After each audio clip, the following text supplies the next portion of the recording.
44. My name is Floki, and I am here with the man from the mid-best, one of the best commentators I know. It's Seth. Seth, are you ready? I am the best at being mid. Let's get into Street Fighter Academy number 44. We're opening up with one of your boys, Nine Moon's very own Hamilak, versus Totes Makotes. We were talking about both of these characters a little bit before the stream started. You were talking about how like Akuma has been, putting up results, or at least he's been, seen everywhere in the online spaces and offline spaces. DreamHack was just over the weekend, and he looks about as everyone expected. Really strong.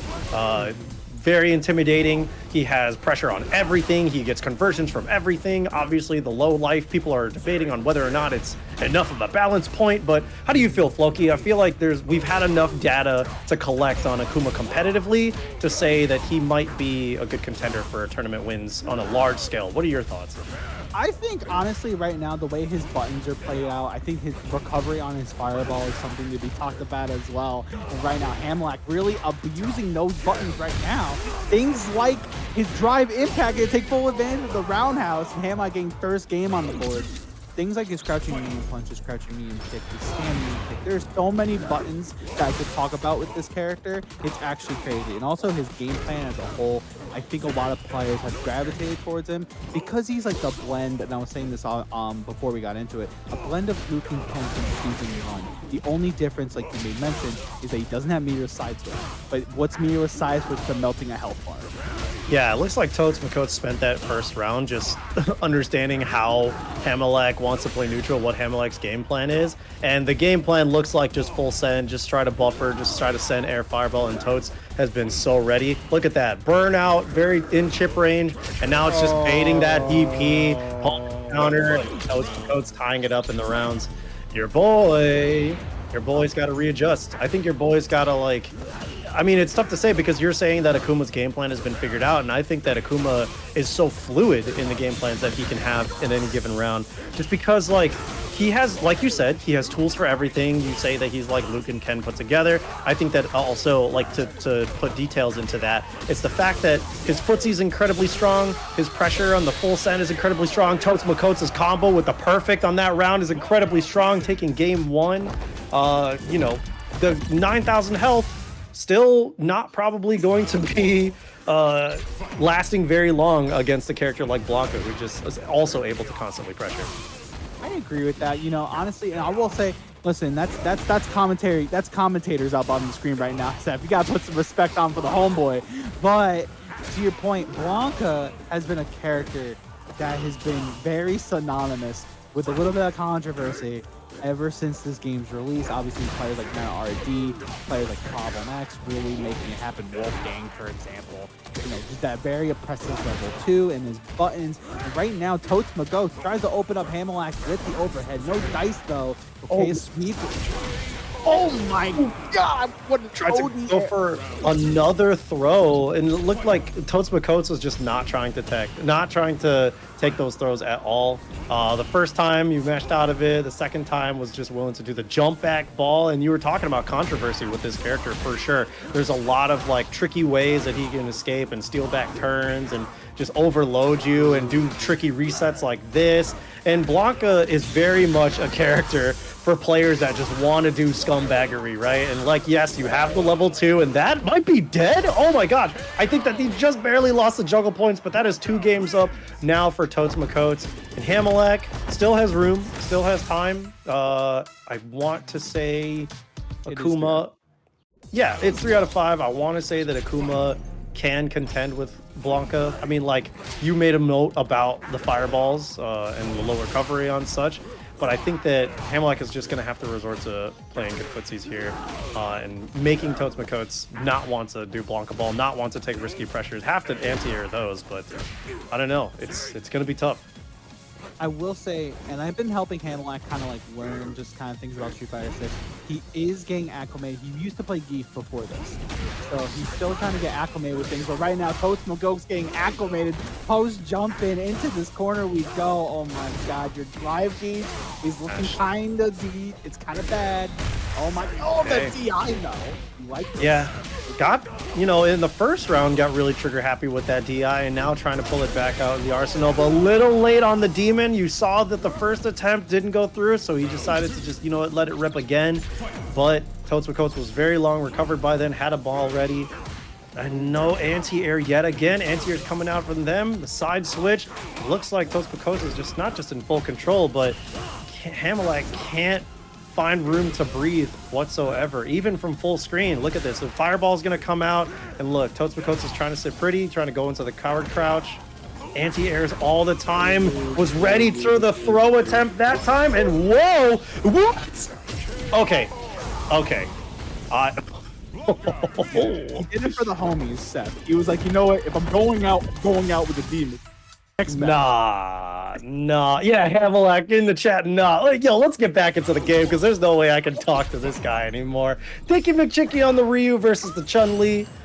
Very excited to see that. Perfect parry on the jump in. That's risky. Can't be going for that a lot. That can very easily get baited. Might want to go for the most consistent thing, which is just the anti-air, but already in the corner, Floki. Absolutely. And honestly, you know, Chun's stocks, you know, still solidly there. You know, she did get a couple nerfs here and there to her things like her stand jab, but her stand fears got buffed. And now Hazanchu is going to go over the fireball. And right now, Thicky McChicky looking like he's out of the fridge with no drive meter and a stun to boot. Mighty Shell. Oh my goodness. Yep, Mighty Shell, Chun with the combos, of course, Chun with the pressure, even in the mid-screen. That's just one of these things that the character had right out the gate. Was just non-stop mix, non-stop pressure that people were online were abusing to hell and back, but stuff like that. But oh, you just let it rip, and now a big punish could have been even bigger, but nice. The side switch coming out from Thicky McChicky, trying to get a positional advantage, and now has to play a little bit slower. Slow on the fireballs, not even focusing on a dungeon charge, and probably not even gonna get a window to do so, as he's taking more damage here. Level 3, gonna deplete that drive just a little bit more, put him really close to the drive or burnout state, and who knows how Mighty Shell wants to follow up. And right now, a nice use of OD to Koken, and nice spacing on the fireball to wrap up the round. It felt like Thicky McChicky was kind of going towards more of the stand medium kick route and just throwing out pokes. Every time I've noticed that Thicky McChicky's gotten Mighty Shell to the corner, he hasn't taken advantage, and Mighty Shell just pokes out. But that's a good confirm. Doesn't go for the Denjin. There it is. And that new change, the fact that now you can hold Denjin charge for your heavy, either Hashoki, also as your normal fireball. We love to see it. But I would bet Azanchu coming up in spades once again, Seth. I wonder what that stand light kick was for, but nice. Look at the control that Mighty Shell has just consistently been able to have throughout this set. He's just playing that mid-range right outside of like a good fireball point, right outside the crouching medium kick. You know, there's just really no button that Thicky McChicky can throw comfortably, and now burning out both of them of their own volition. Thicky McChicky still in a bad state, as that is plus. And he's just going to have to try to keep the control. And the Denjin going to be able to contest with Chun Fireball. She's going to have to get in with big risk. And it looks like Thicky McChicky is trying to just snipe. No cross cut. He's going to have to earn this victory. DI through the Hazanchu. And actually able to take and put a point on the board for himself. Absolutely. Thicky McChicky's not out of it yet. My man was waiting and looking and got the DI. He had to be a little careful, though. He did have level 1 to deal with, and as well as depending on how fast it recovered. But right now, Thicky McChicky gotta be careful. Again, trying to go for there's the jump in. Oh my God, Shinsho. Let me see the health bar melt. Yeah, that is massive damage. I mean, there was more that he was able to get, too, if he was willing to do the new back heavy kick routes that Ryu was able to do. But still trying to just keep things there tight, conserve as much pressure. I don't know what that was, but just letting a DP rip. I'm pretty sure that that was supposed to be a fireball at essentially point-blank range, but Mighty Shell was able to capitalize a little bit, and now we're back to a relatively neutral state. Relatively neutral state. Here we go again. Goes to the drive rush. Nice break by Mighty Shell. And again, you know, keeping that control is really important, but snipes out the Denjin charge with the OD to Token. Nice poke again with the crouching medium punch. Goodness. Again, coming out with spades. OD fireball. Thicky McChicky. Listen, the griddle was taking a little bit for the Friars to rev up. Now we got a 1-to-1 situation. My man is ready to go. Yeah, Thicky McChicky with a thicky damage for sure. And making sure that, you know, he's able to re-dominate control there. steal it back from Mighty Shell, play outside those buttons, and also get a little bit more not antsy, but get a little bit more proactive with the fireballs. Tried to go for another overhead setup with the mash out from Mighty Shell. No anti-airs yet again, though, from Thicky McChicky, and if Mighty Shell catches on, it's going to be to huge detriment for him. Okay, I like the OD fireball. Now we're kind of winning the fireball war. Mighty Shell looking a little low on the drive gauge, but Thicky McChicky not taking advantage of that. But keep it in the mid screen. But there's the low forward. No punish. Oh no! Not properly spaced. Donkey kick's gonna come back to haunt you. ODDP, unhand me. But the mash from full, that's not something that Ryu can really do after a DP. You have to just kind of take that pressure, go for a stand heavy punch or anything if you're going to try to drive rush afterwards. But a lot of your farther reaching buttons are very susceptible to Chun-Li's pokes. Her lights go really far, and that's something you have to take into consideration. So a point on the board for Mighty Shell, but Mighty Shell also just eating this fat jump in, the damage, the drive rush back in from Thicky McChicky. Oh no, another miss input, but goes unpunished. Sometimes you love to see it. Sometimes you never punish for that. Again, no cross cut, but we'll take the damage off the walk under instead. Nice block on the overhead. Mighty Shell, nice defense. Oh, counter hit, but no follow up there. A little short, but nice. The lights. Just try to do a get off me, but the health is still really low for Mighty Shell. Now, with Thicky McChicky and Burnout, Mighty Shell just going to try to earn their way back in, earn that pressure. Honestly, but the jump, and look, another walk under from Thicky McChicky. Not really worried about those jump ins or even anti-airing them, because he's just going to position himself to make those jump ins feel bad. You know, Mighty Shell is always trying to go in for that jump heavy kick, or always trying to land it with a button, but the more mobile you are on the ground, you know, the more risky your jump ins are.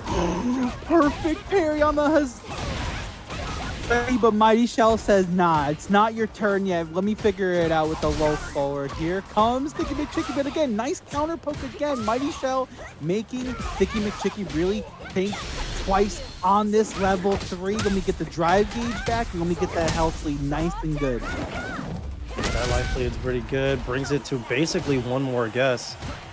Tries to go for a poke with the stand heavy kick. No anti-air, but good tech on that throw. Still able to keep positional advantage. Dashes behind that fireball, and he's really trying to snipe out this win. The DI comes back, and he's got to make sure that he does not put himself in burnout in these very final moments of this game. Both of them are tied up 1 round apiece and 1-1 in the score. So they're both really desperate for this to keep that lead. But look at this. He could blow him a kiss, and he's dead, Floki. Oh, he could blow him a kiss like it's Valentine's Day. Now you're in burnout. One last guess on the table for Thicky McChicky. What's it going to be? It's going to be an OD Kokokin in the face. Mighty Shell going up 2-1. He gets the combo meal just to kick things off for game number 4. Here's my question. What do you think Thicky McChicky needs to do to get back in this game, Steph? I think Thicky McChicky needs to be a little bit more, yes, like moments like that where he's able to walk up, but also just take big walks and then block. Make sure that Mighty Shell feels very uncomfortable and is backing up, putting himself in the corner. Because look at this. There's a lot of fireballs coming out from Mighty Shell. There's a lot of reactions that are coming out from Mighty Shell whenever Thicky McChicky enters that space. And not to say that Thicky McChicky shouldn't be afraid of entering that space. He just needs to be a little bit more cautious about what Mighty Shell is going to do, and then catch a punish or catch a mistake in that way. But Thicky McChicky, you know, the closer he gets, the closer he gets to defeat too. So he's taking a lot of unnecessary hits. Mighty Shell just now trying to find it, and there he finds it with that low forward, and able to snipe out that win, taking it now at set point. I don't know if Thicky McChicky is going to be able to do it, Floki. I don't know either. Right now, I think to your point, I think Thicky McChicky, you know, he's trying to box out with things like the stand medium kick, things like his stand jab. Even though his stand jab and crouch jab got buffed, Chun-Li's button placements from Mighty Shell tonight have been superb. Things like the low forwards, catching those counter hits, and also the use of stand medium punch, and also stand fierce. Again, that's only -3 now in post-patch. So the fact that Mighty Shell really using Chun-Li's tools to this kind of extent, it's incredible to see. Yeah, look at this now. Thicky McChicky just forced a DP out of the safe jump and actually survives with it, wanting to make sure he doesn't burn himself out yet again. But Mighty Shell has 3 bars, still has some drive, If he wants to full send a Hazanshu or is able to find a low forward, that's it. And now look at this. The low forward comes out, and Mighty Shell was able to do it every single time Thicky McChicky tried to enter that. Next match is going to be on stream. Now, I have to ask you a question, Seth. Did we see the funeral for JP in Season 2, or you think this character's still okay? I think by design, JP is fine. JP is always going to be JP. I think that a lot of less people are playing him now that, you know, they've either moved on to other characters. They are worried about, you know, JP just being super dogged in the patch notes. Oh, he doesn't do as much damage as he does. But like, it's not about the damage output that he has. It's the kit. It's the kit, it's the control, and it's being super proactive like Servo right here. What a great read on that air-to-air, but still just trying to play a little bit more reserved with that drive. Yeah, I think JP's fine. In summary, JP is fine, okay? But right now, Servo's health bar is not fine, but the Amnesia is going to come out. Nice break again. Roger doing his good job, and I really like that low forward placement by Roger to clean it up. And then to your point, I think JP has this like design that's just so, it reminds me so much of like Piccolo from Dragon Ball FighterZ, where like you have the command throw, you have that level 2 that's just so potent in some situations. There is that crouch fear still landed. You know what I mean? Like, people are gonna say, "Oh yeah, but you know that's a one-off type of thing." Oh man, spend that level 3, huh? Yeah, you want that meter back. Dude, you want to give him a penance there and look at your life bar afterwards. Jesus, that's so much damage. The life points. Where did they go? And right now, it's gonna be Roger gonna be cleaning up with the heavy Tatsu at the end. Chef's kiss. We're going to game 2. Let's go, Servo. I mean, Servo constantly competing in the online tournaments very valiantly. One of the JPs that you're starting to see most consistently online. But Roger on the Akuma, which is still good. Roger, you see, is also sometimes often up here. What a well-timed jump there. Getting a beat on Servo's rhythm, and has just constantly been in the corner, folks. It's been really, really impressive, right? And right now, Servo, he brings Roger back to full screen, but Roger is one situation, again, one toe kick away from making it happen. There's the back throw incident. Departure's up, gonna keep it clean, but the back heavy kick in the chip with the ODTP. I don't know, man. I think Akuma as a matchup is very scary for JP. Yeah, I think that, you know, there are a lot of ways for Akuma to approach that make it tough for JP, considering the fact that JP has to be like very proactive. I mean, overall, JP has to be very proactive. So it's even proactive defense. Like, that's just the kind of mechanic that Amnesia is, right? So for Akuma, who's a character that's just holding forward in your face all the time, with dive kick, with air fireball, with all these other ways. Oh, hang on, girlfriend's cooking. Absolutely. Listen, when the girlfriend cooks, you know it's about to be nice and hot. And right now, Roger's life is in a burnout situation. Oh my goodness, there's the parry. Oh my goodness, crouching fierce anti-air. Love to see that. Uh-oh. Chip out situation inbound, crouching fierce. He thought it was patched. He thought it was bad. But right now, my man Servo making it happen. Perfect parry. It's a blue turn. Shout out to B3 wherever he is. There's the forward throw. Another one. Let me get a third. Okay. Goes the sweep once again. Nice. Didn't need to jump back, but it's A-OK. Forward fierce. Here comes Roger. My man, he said it's go time. Toe kick.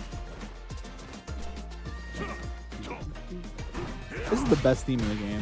One of the best stage themes. I'm sorry. Correctly. Such a vibe.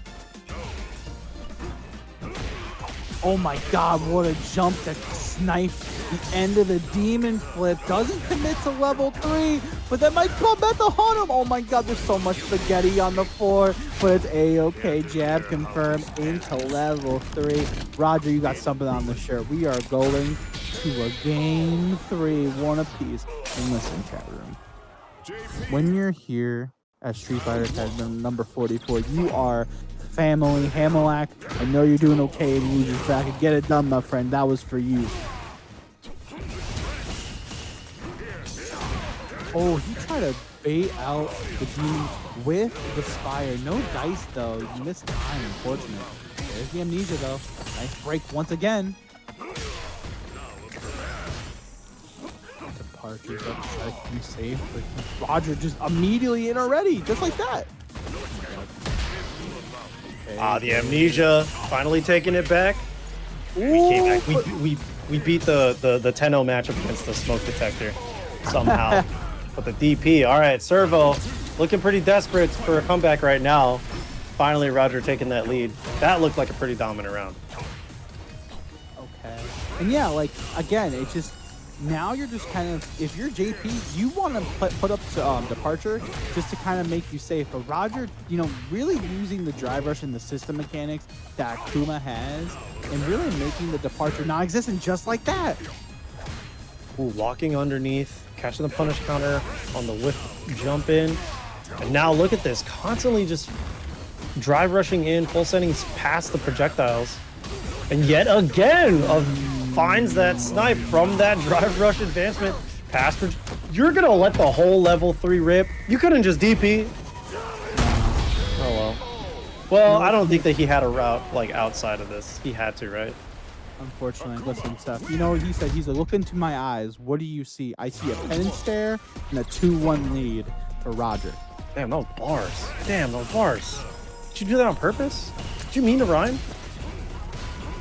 Sometimes. Listen, I do commentary for a while. Yeah, I mean, I've only been doing it for a year, so like I've been learning a lot of stuff.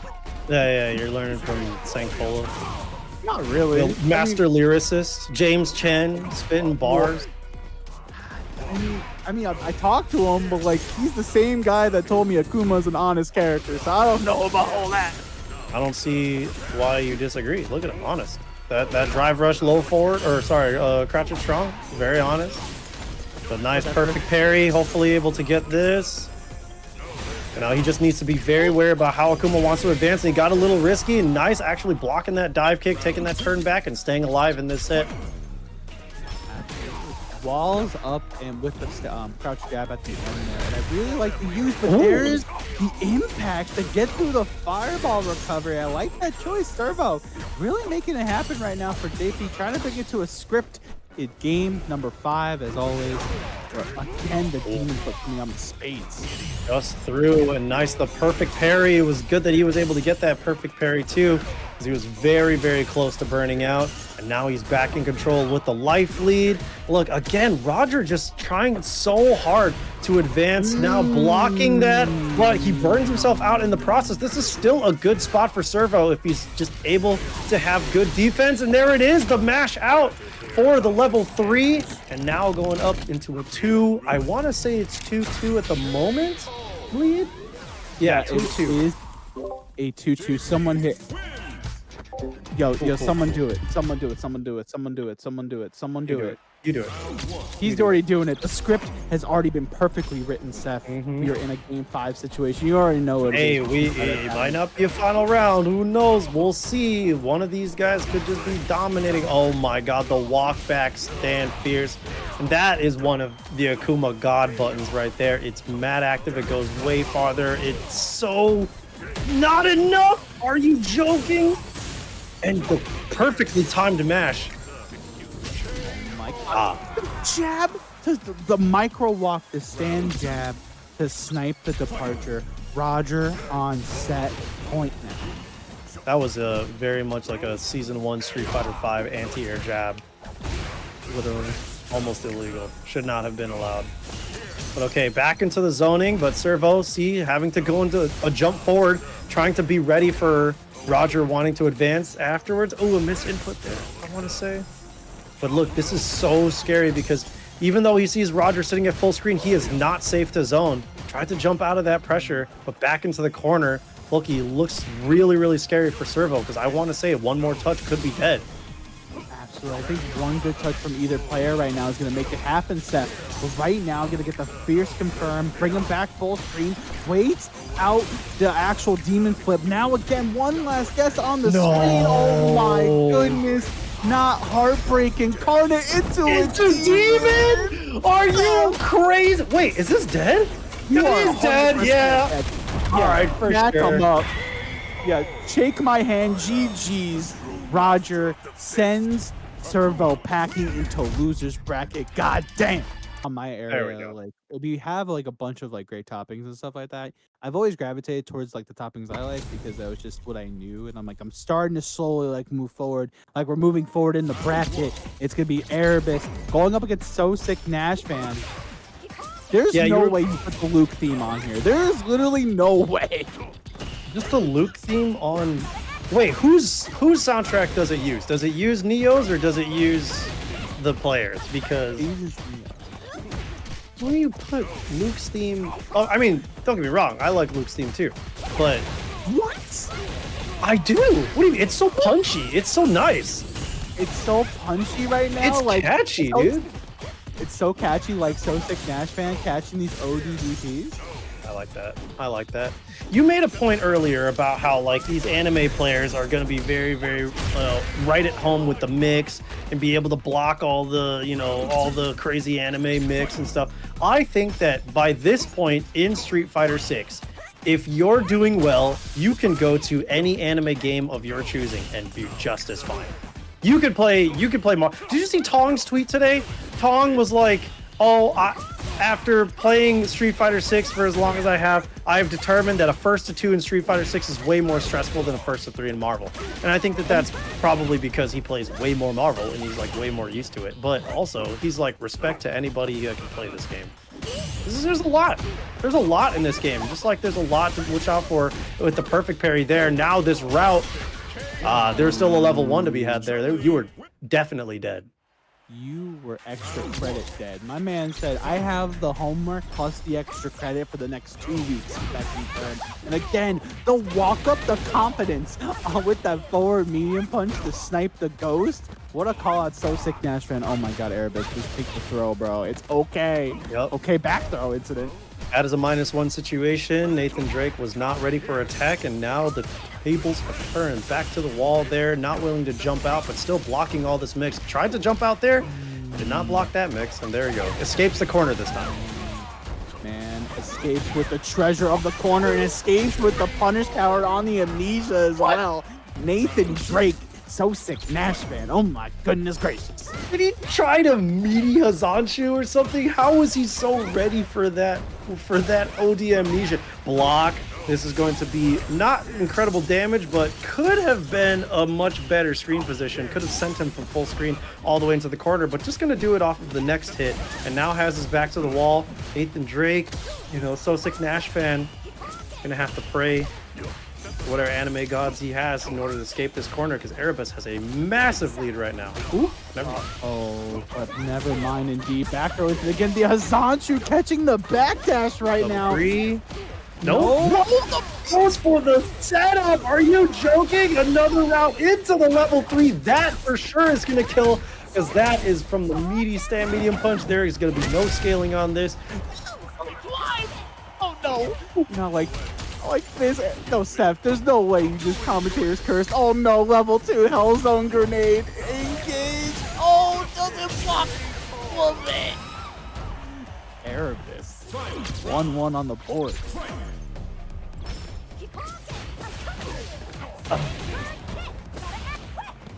Listen. I'm a witch, okay? I hate for you to find out this way, but all this time, I've gotten my degree from Hogwarts School of whatever. I don't watch Harry Potter. I'm not even gonna bother. I casted a hex on him. Oh, yeah, sure, whatever. All right. God. I don't know. I don't watch Harry Potter, bro. I grew up on Power Rangers.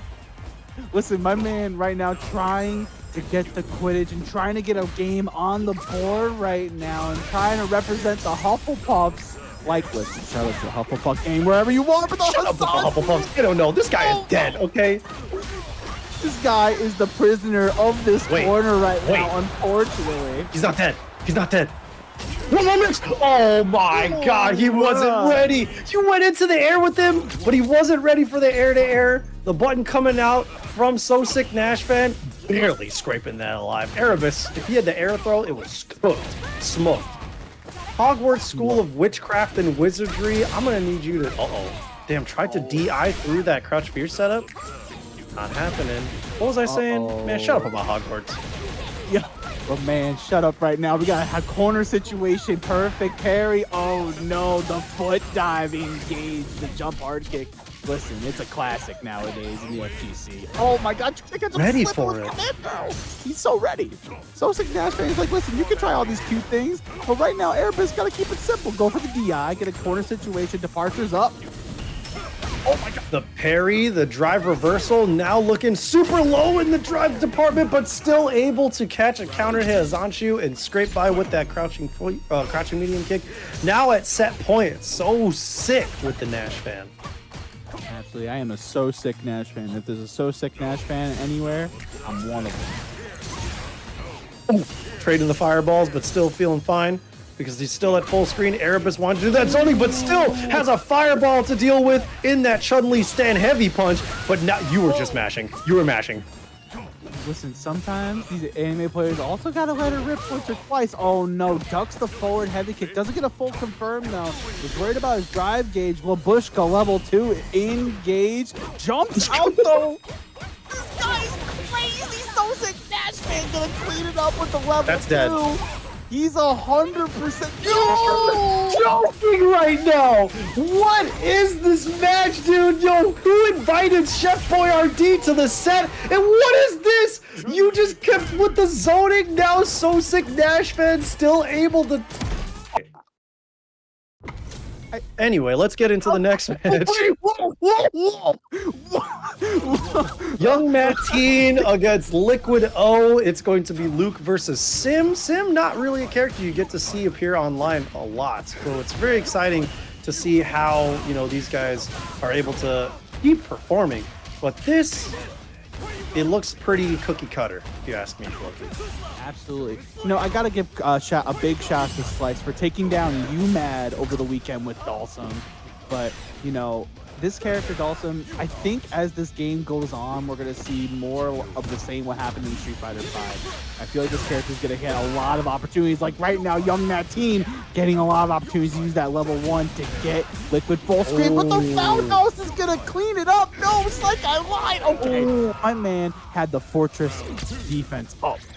Yeah, it was an inescapable situation. You really just had to like back yourself into a corner and try to buy yourself as much time as possible because that burnout, you had the fireball coming, you know, the slow nuke was dropping, you're saying goodbye to your family and it was just not going well. Liquid Zero taking the lead right now and still has a good life lead against Young Mateen. It looks like Young Mateen is really struggling to approach, really struggling to get control, but now might have something here after that crouch jab and now has him in the corner.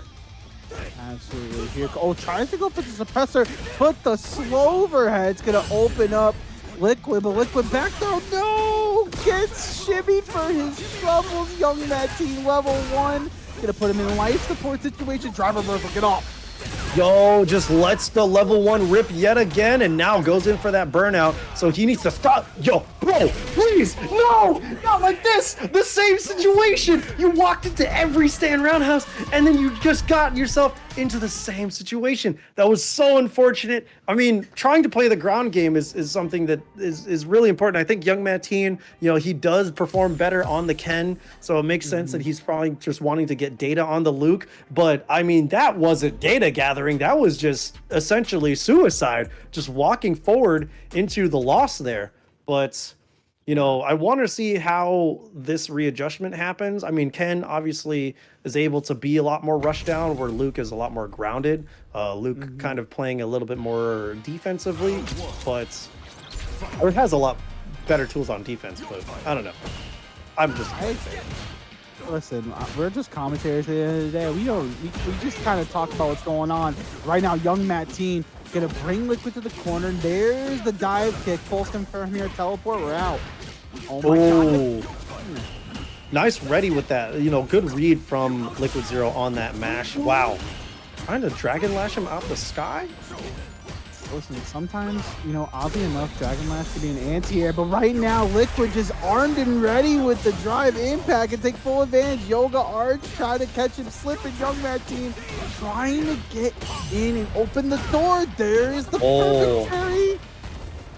That was great awareness, but wasn't ready for the second drive reversal there. Nice caught, but could not quite catch since he was doing the jump back, but now burns himself out again, jumps into the fireball. Young Matt Team trying his best to be able to fight back. Trying to fight back, and that's how it starts, right? You know, once you get the ball rolling, if you're Ken, you know, perfect. And nice snipes out the Yoga Comet with the ODDP. No. Oh my god, let me get another one. Oh my god. Oh my god. The Burns full- himself out. What? Oh my god. Oh, you did not have the resources to be able to keep that pressure going in. But the CA, oh my god, but he actually gets cut by the fireball, and now he's actually escaped that corner. Oh my god, the throw again. Don't get thrown. Oh, incident. Oh my god, there's the stun. He's cooked. He's dead. He's 100% level 2. This is the power of Yoga, my friend. Oh, confirm, clean it up.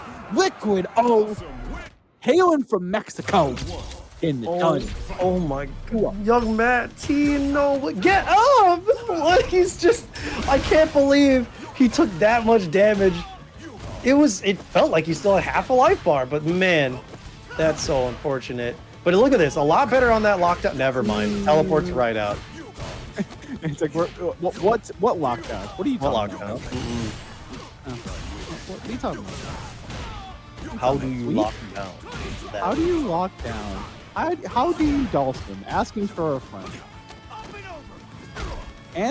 And mind you, the Violet Ken theme in the background for Young Mad Team to power up. And right now, Liquid gonna get that perfect parry. Oh my god, the Yoga Arch is coming! Oh, he lands that hit, but it's coming. Look at the fireball. Oh, nice. He looks like he did that run just through. That does not have invulnerability, and he's just gonna keep that going. But you cannot block this, and that is going to be set point now for Liquid O.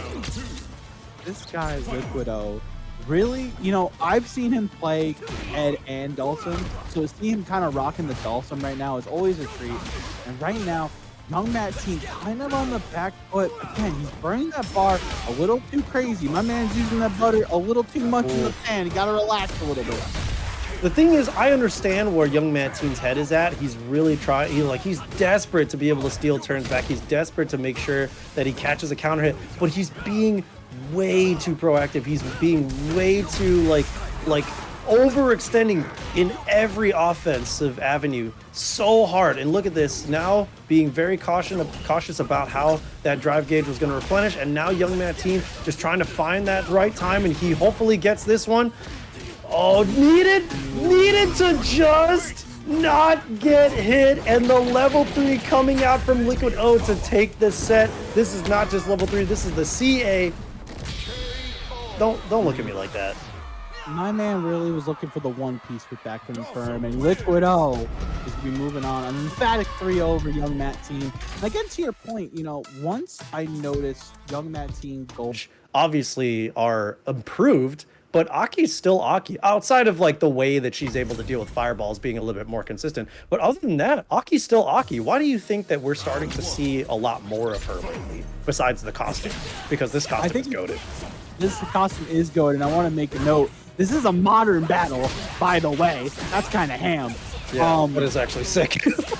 Aki is a character. Now, I have the privilege of having Prophet in my face. Okay. And watching this character move and be fluent, you know, the fact that her stand medium, I was saying this last patch, the fact that stand medium punch continues to get buffs, how active it is. You have crouching medium kick that became plus on block. You know, right. Her new routing is great. The fact that now she gets a crumple on punish counter with the might lash that you saw there. And her zoning, for the most part, her stand medium kick got buffed. This character is the complete package now. Now, granted, you don't have a true, like, actual reversal, but that's the beauty of Serpent's Net, and that's the beauty of the new drive reversal change that we got in Season 2. What's a wake-up to me melting your life bar and seeing your poisonous breath just slowly take away that meter? And right now, Onset on the receiving end, look at that command throw. Oh my god, break everything in your body. Oh, the cruel fate coming in, the OD, it is really, you just have to hold that. Onset being very respectful. Onset really, obviously been on the back foot this entire set, now into the level 3, so on the back foot, actually just fell back, tripped, broke the skull, and is dead for the round. But look, one thing that you pointed out, obviously just the damage output being so good for her in matchups like this, right? Where Marisa, it really just is a tale of who gets hit first and then who gets hit second, and then that's basically it. It looks like Aki is just able to control, and D-Answer is just able to constantly apply that mix, but nice, whiffs that throw and spent a lot of drive trying to do so without a lot of a life lead. So now he's just gonna have to play very proactive defense. Look at this, now just back to the zoning, back to letting the poison do its work, and back to, you know, playing very honest, a slow game. Absolutely, and I think, again, like, the use of Sammy and Kick, also crouching fierce as a button, also got buffed. But listen, Marisa been kind of going through it with the discourse in the funeral that Big Bird had on that one video of Marisa. Listen, I'm gonna be honest, in a 2 out of 3 situation, and as the meta progresses, we're seeing Marisa slowly have her stocks be depleted. I feel like there's characters like Aki, unironically, that does Marisa's job a little bit better. Granted, we still have players like 801 Strider holding it down, but it's very hard right now. And right now, the answer making it hard for Onset to think, keeping that constant jab pressure and getting another round on the board. Yeah, I mean, the thing with Marisa is the fact that you have to play. I think that the way the AON Strider said it is you have to be very provocative, right? You have to abuse the hell out of her mid-range neutral tools and make it so that people really want to contest you, really want to stop, really want to fish out lows, and really want to just find the holes in your pressure and contest all the gaps, right? And you have to, as a Marisa player, be very, very proactive and provocative in making people want to press against you. And when you have characters like Aki that don't always have to deal with that because they can play a range just further than you and a little bit better, it kind of starts to expose the layers. But look at that, exposing the weakness in the sky there, finding that jump in, Onset tying it up in rounds at the moment. But yeah, you really quick, you made that note about Big Burn doing the post-mortem on Marisa, and I think that, yeah, players are probably going to find the things that they like about Marisa and just go to other characters about them. Damage overall in this game is very high, and that's the defining factor for Marisa, but, you know, other characters do damage too. For a fact. And I think right now, Onset's like, shut up, Seth and Floki. What are you talking about? But the answer is going to answer back with the level 3 and get surgical with it and take that drive meter and health bar with it. Oh, ouch. Find that overhead. Oh, no. And look at that. There's still meter there. But you don't even have to use the rest of it, the rest of that combo, as that was going to kill just fine. Unfortunate for Onset, as now D-Answer takes a 2-0 lead. Onset trying to get something going, but D-Answer's really just been answering back at a lot of ranges. Again, that stand medium punch, I will keep talking about it until the cows come home. The fact that I got 3 frames faster, more active last patch, and the fact that it's only getting more buffed, I don't know, man. Like, this character just feels like it can really just box you out in a lot of different ranges, and the fact that you start applying the poison on top, it can be bad, but the DI looking pretty bad right now for D-Answer as Onset can take full advantage. Oh my god, the delay tech gets sniped. Onset not out of the set. He's like, listen, you commentators, you need to relax. I'm still in this game. These commentators, keep it down. I'm trying to win this game and show Marisa players exactly how it's done. And that was incredible. Again, very provocative, baiting out that delay tech, being very giga brain, if you want to say, very humbly. Onset doing pretty well now, dealing with the zoning, dealing with the defense, sitting at a drive lead, and now just trying to focus on whittling it down and also getting as far away from the corner as possible. Going for the command grab. We love to see it. Absolutely. Assume the position as always. Onset. Excuse me? Trying to make Assume what? The answer now back to the wall, though. Listen, I heard that once on commentary. I forgot who said it. It was probably. I don't know who. it wasn't Seikoa. It was definitely LLJB3, but my man taking full advantage. Onset gonna get a throw loop, punching the crowd, but it doesn't confirm. No, you can't do that. You can't do that. But now Poison from the Cruel Fate tries to go for the command grab, but jumping out of it. Oh, you can't do that though. Okay, Onset, nice. Finding an answer with the drive impact against the answer's pressure. The answer needs to now answer. The answer needs to find an answer, or else we're going to go to a game 5 and Onset trying to make things happen and trying to get those big confirms. But there's the fadeaway stun, but doesn't get advantage. Now we do. Okay, nice parry again. Gonna take full advantage. Perfect parry. Party time. Oh, trying to go with the delay tech. No dice though. Ooh, nice catch on that jump out. But the counter hit, the answer really just ready to press out of this pressure, and plus frames, Onset. The Poison's whittling down, the drive is whittling down. Really desperate to grasp at life right now. Look at these Gladiuses coming out, but it's not really gonna work. Desperate to parry, back to the wall. It's looking so bad. The Poison is taking him down to the last breath, and now the answer is at set point.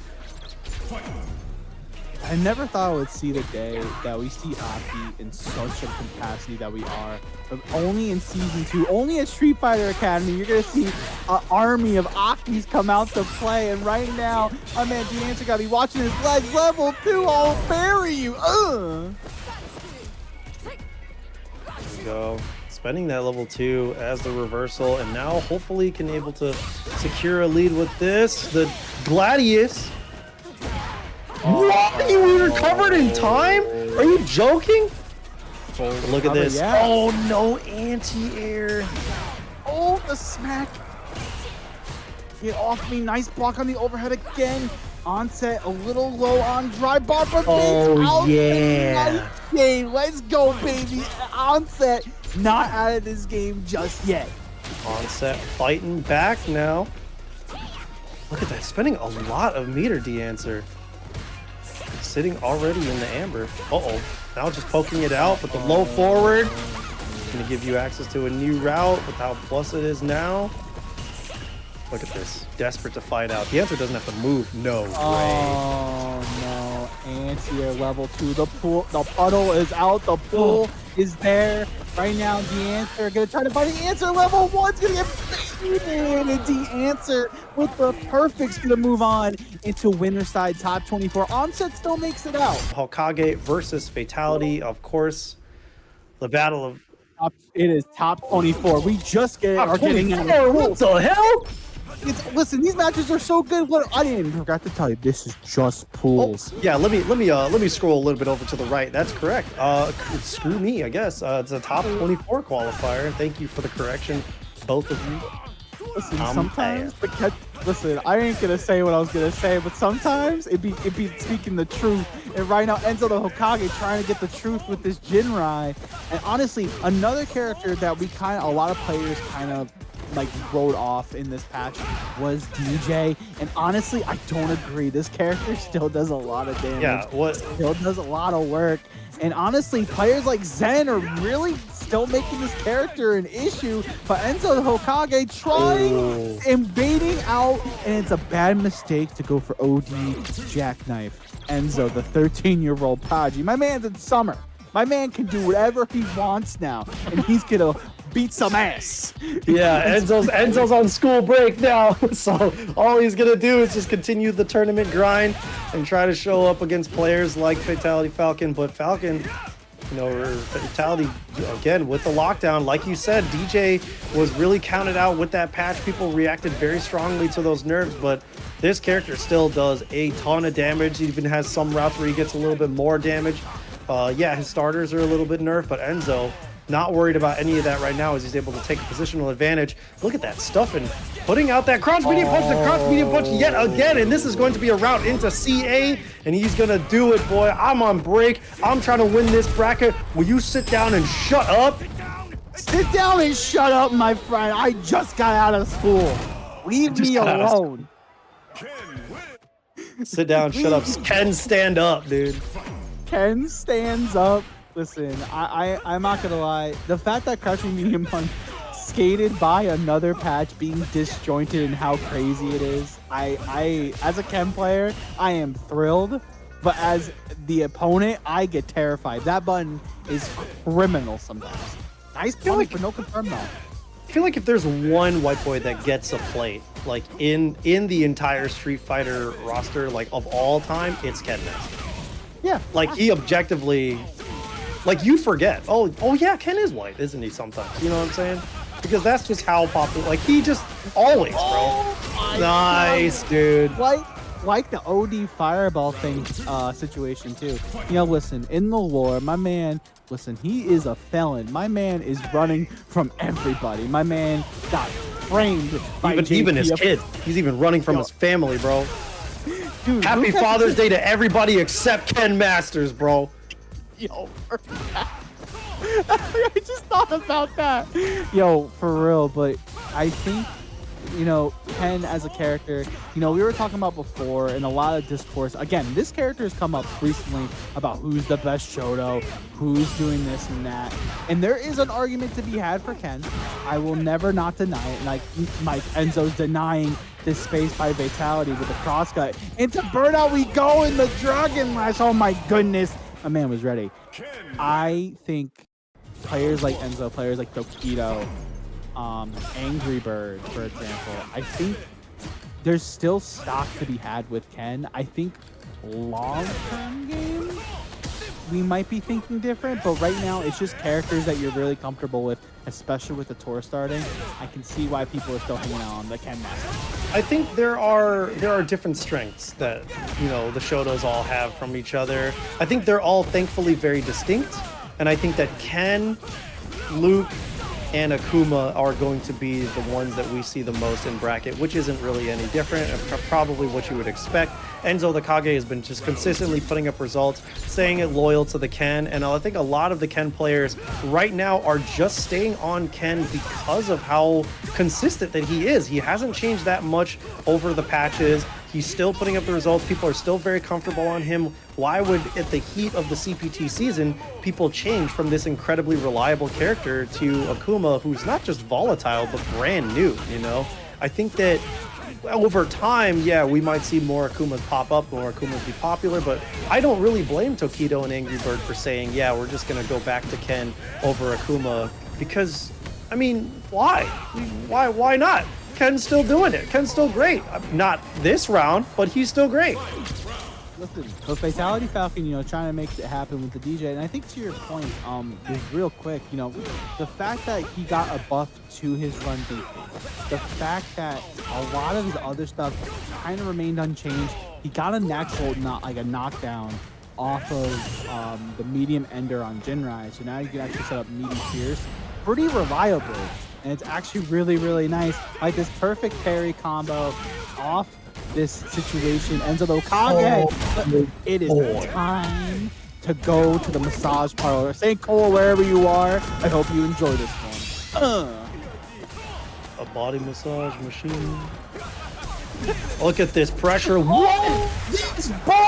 This boy with these reactions, bro. 13 years old. I can't believe. Yo, somebody, whoever got him off Fortnite and Roblox and brought him here to Street Fighter, I appreciate you, bro. Happy Father's Day to Enzo's father if he's the culprit, okay? Everybody, give a round of applause to Enzo for the quick 3-0 over Fatality. For your downfall. Listen, Daft Man making a good point. They ain't just for these kids. These were for these high-level players like JoeUmerogan and Campaign. Also want to give a big thank you to everybody tuning in. This is Street Fighter Academy number 44. My name is Floki. I am here with Seth. This is top qualifier action. See who's going to be making out of pools into that top 24 goodness. And right now, Campaign making a campaign to get JoeUmerogan into this corner. Oh, but the medium punch just brought him a little bit forward, and now back to the wall. And in Burnout, the crosscut coming out from JoeUmerogan. Yet another incredibly consistent tournament player and character in Luke. But glad to see another Aki coming out. I think that was a misinput. I'm pretty sure he wanted to try to do that level 1, but he's going to pay the price for it. Unfortunate. Level 1. Bang, bang, bang, bang, bang. One more. Listen, You know what? One more. Bullet hell game. Don't call it a bullet hell game when you have to deal with JoeUmerogan and Luke. I'm telling you that much. Oh, trying to go for the parry. You cannot be anti-air parrying. People will catch on and they'll start to just empty jump throw. You know, it's one of the biggest weaknesses to that. It's one of the things that you cannot have the habit of doing. I get that you can't be anti-airing in that situation. It's such a scary habit, you know. It really is, and I'm hoping of it as well. I like the crouch fierce there by Campaign as an anti-air, and again, Aki, we were talking about before about Aki changes. We weren't really gracing about her anti-air changes. Heavy lash, perfect now. Stand heavy kick, ridiculous now. Crouching fierce, we don't even have to talk about that. That button is ridiculous. Yeah, look at how respectful Campaign is being for that drive rush, because yes, just like you saw right now, not going into level 3 quite yet, the drive reversal coming out from Campaign, he does not want to just let a pool rip or like let fireballs rip haphazardly and drive rushing behind them, because he's still owing a lot of respect to JoeUmerogan. Now he could get a little bit more aggressive now that he's in burnout, but the jump over wasn't there for the anti-air, could not quite have it. The perfect parry, but no retaliation coming out, and now JoeUmerogan is just really trying to find that last bit to do it. The cross cut, he's so close, but just those slow micro walk up throw to take game 1 in the set. JoeUmerogan over Campaign. The Campaign be kind of rough right now, but JoeUmerogan trying to redeem himself. Let's be honest, as a commentator, you know how hype it was to see Ultra David beat JoeUmerogan at commentator. Oh yeah. Yeah, even he said, Ultra David show, if I can do it, you can do it. And I was like, I felt that in my soul. Right now, JoeUmerogan, I think Joe, I feel like I'm happy to see him on the roof. That's a nice backdash as well, like you just called out. I don't know, I just, you know, we've seen him on so many different characters here at Street Fighter Academy. We've seen him on the Loop, we've seen him on the Ryu, I've seen him on the Jury before. This cat is nothing to mess with. The Campaign answering back with the stand medium punch. That thing is so active. Stupid active. Yeah, Joe's gonna play who wins. Like, don't get it twisted. Joe is just gonna play whatever gets him those tournament results, and he's poised to do so right now. But Campaign trying to lay on that pressure. Joe really, wow, using that stand heavy kick from the drive rush, going in active as hell, but still loses to that mash out. Respecting that wake up now. Nice okay. Break. Yep, back to the wall. He's just trying to find the way out, whether it be a jump. Okay, the suppressor coming in, but what? Was that a buffer? Was that a confirm? That was hella a buffer. Off of the crouch medium kick? Had to have been a buffer. But still, like to snipe out that with the, like, that was so risky, dude. Like, what do you mean? That was such a risk, but Campaign has shown me in so many matches of his that he's willing to take the risk, willing to take the gambles. And my man had the Orchid sprinting up to bait JoeUmerogan to come on in. My man had the stand me and punch rocked and loaded, ready to go. Oh my god! Oh my god! And is able to pick up the flow, the conversion. Oh, but does not quite find the OD lash there. But still, the poison's whittling. Oh, the sweep coming out. Has to just spend the snake step. No. He did not have that meter. Incredible for Campaign to be ready and know that that drive rush is going to be JoeUmerogan's demise. Campaign looking way in control now. Absolutely. There's the throw on the shimmy. My man gave you a spine buster ×2. Okay. Oh my god, the overhead. Oh my goodness, look at the life bar. Campaign on the detriment. But again, the stand me and punch is coming out as a frame trap, and I like that. There's the crouch fierce. Campaign not out of it yet. Yeah, Campaign not out of it yet. Trying to worry about that drive right now, but nice because of that whip punish on that throw. And he's probably going to just keep this thing conservative. There it is, the punish counter. He's got to watch out for reversal, but nice. Goes for that shimmy, and he's able to take game 3. Campaign going over JoeUmerogan in a 2-1 lead right now. Man, this is so good. Kaaki is so sick, and this costume is sick. Dude, this character's busted. Not balance-wise, I'm just saying in coolness factor, she's busted.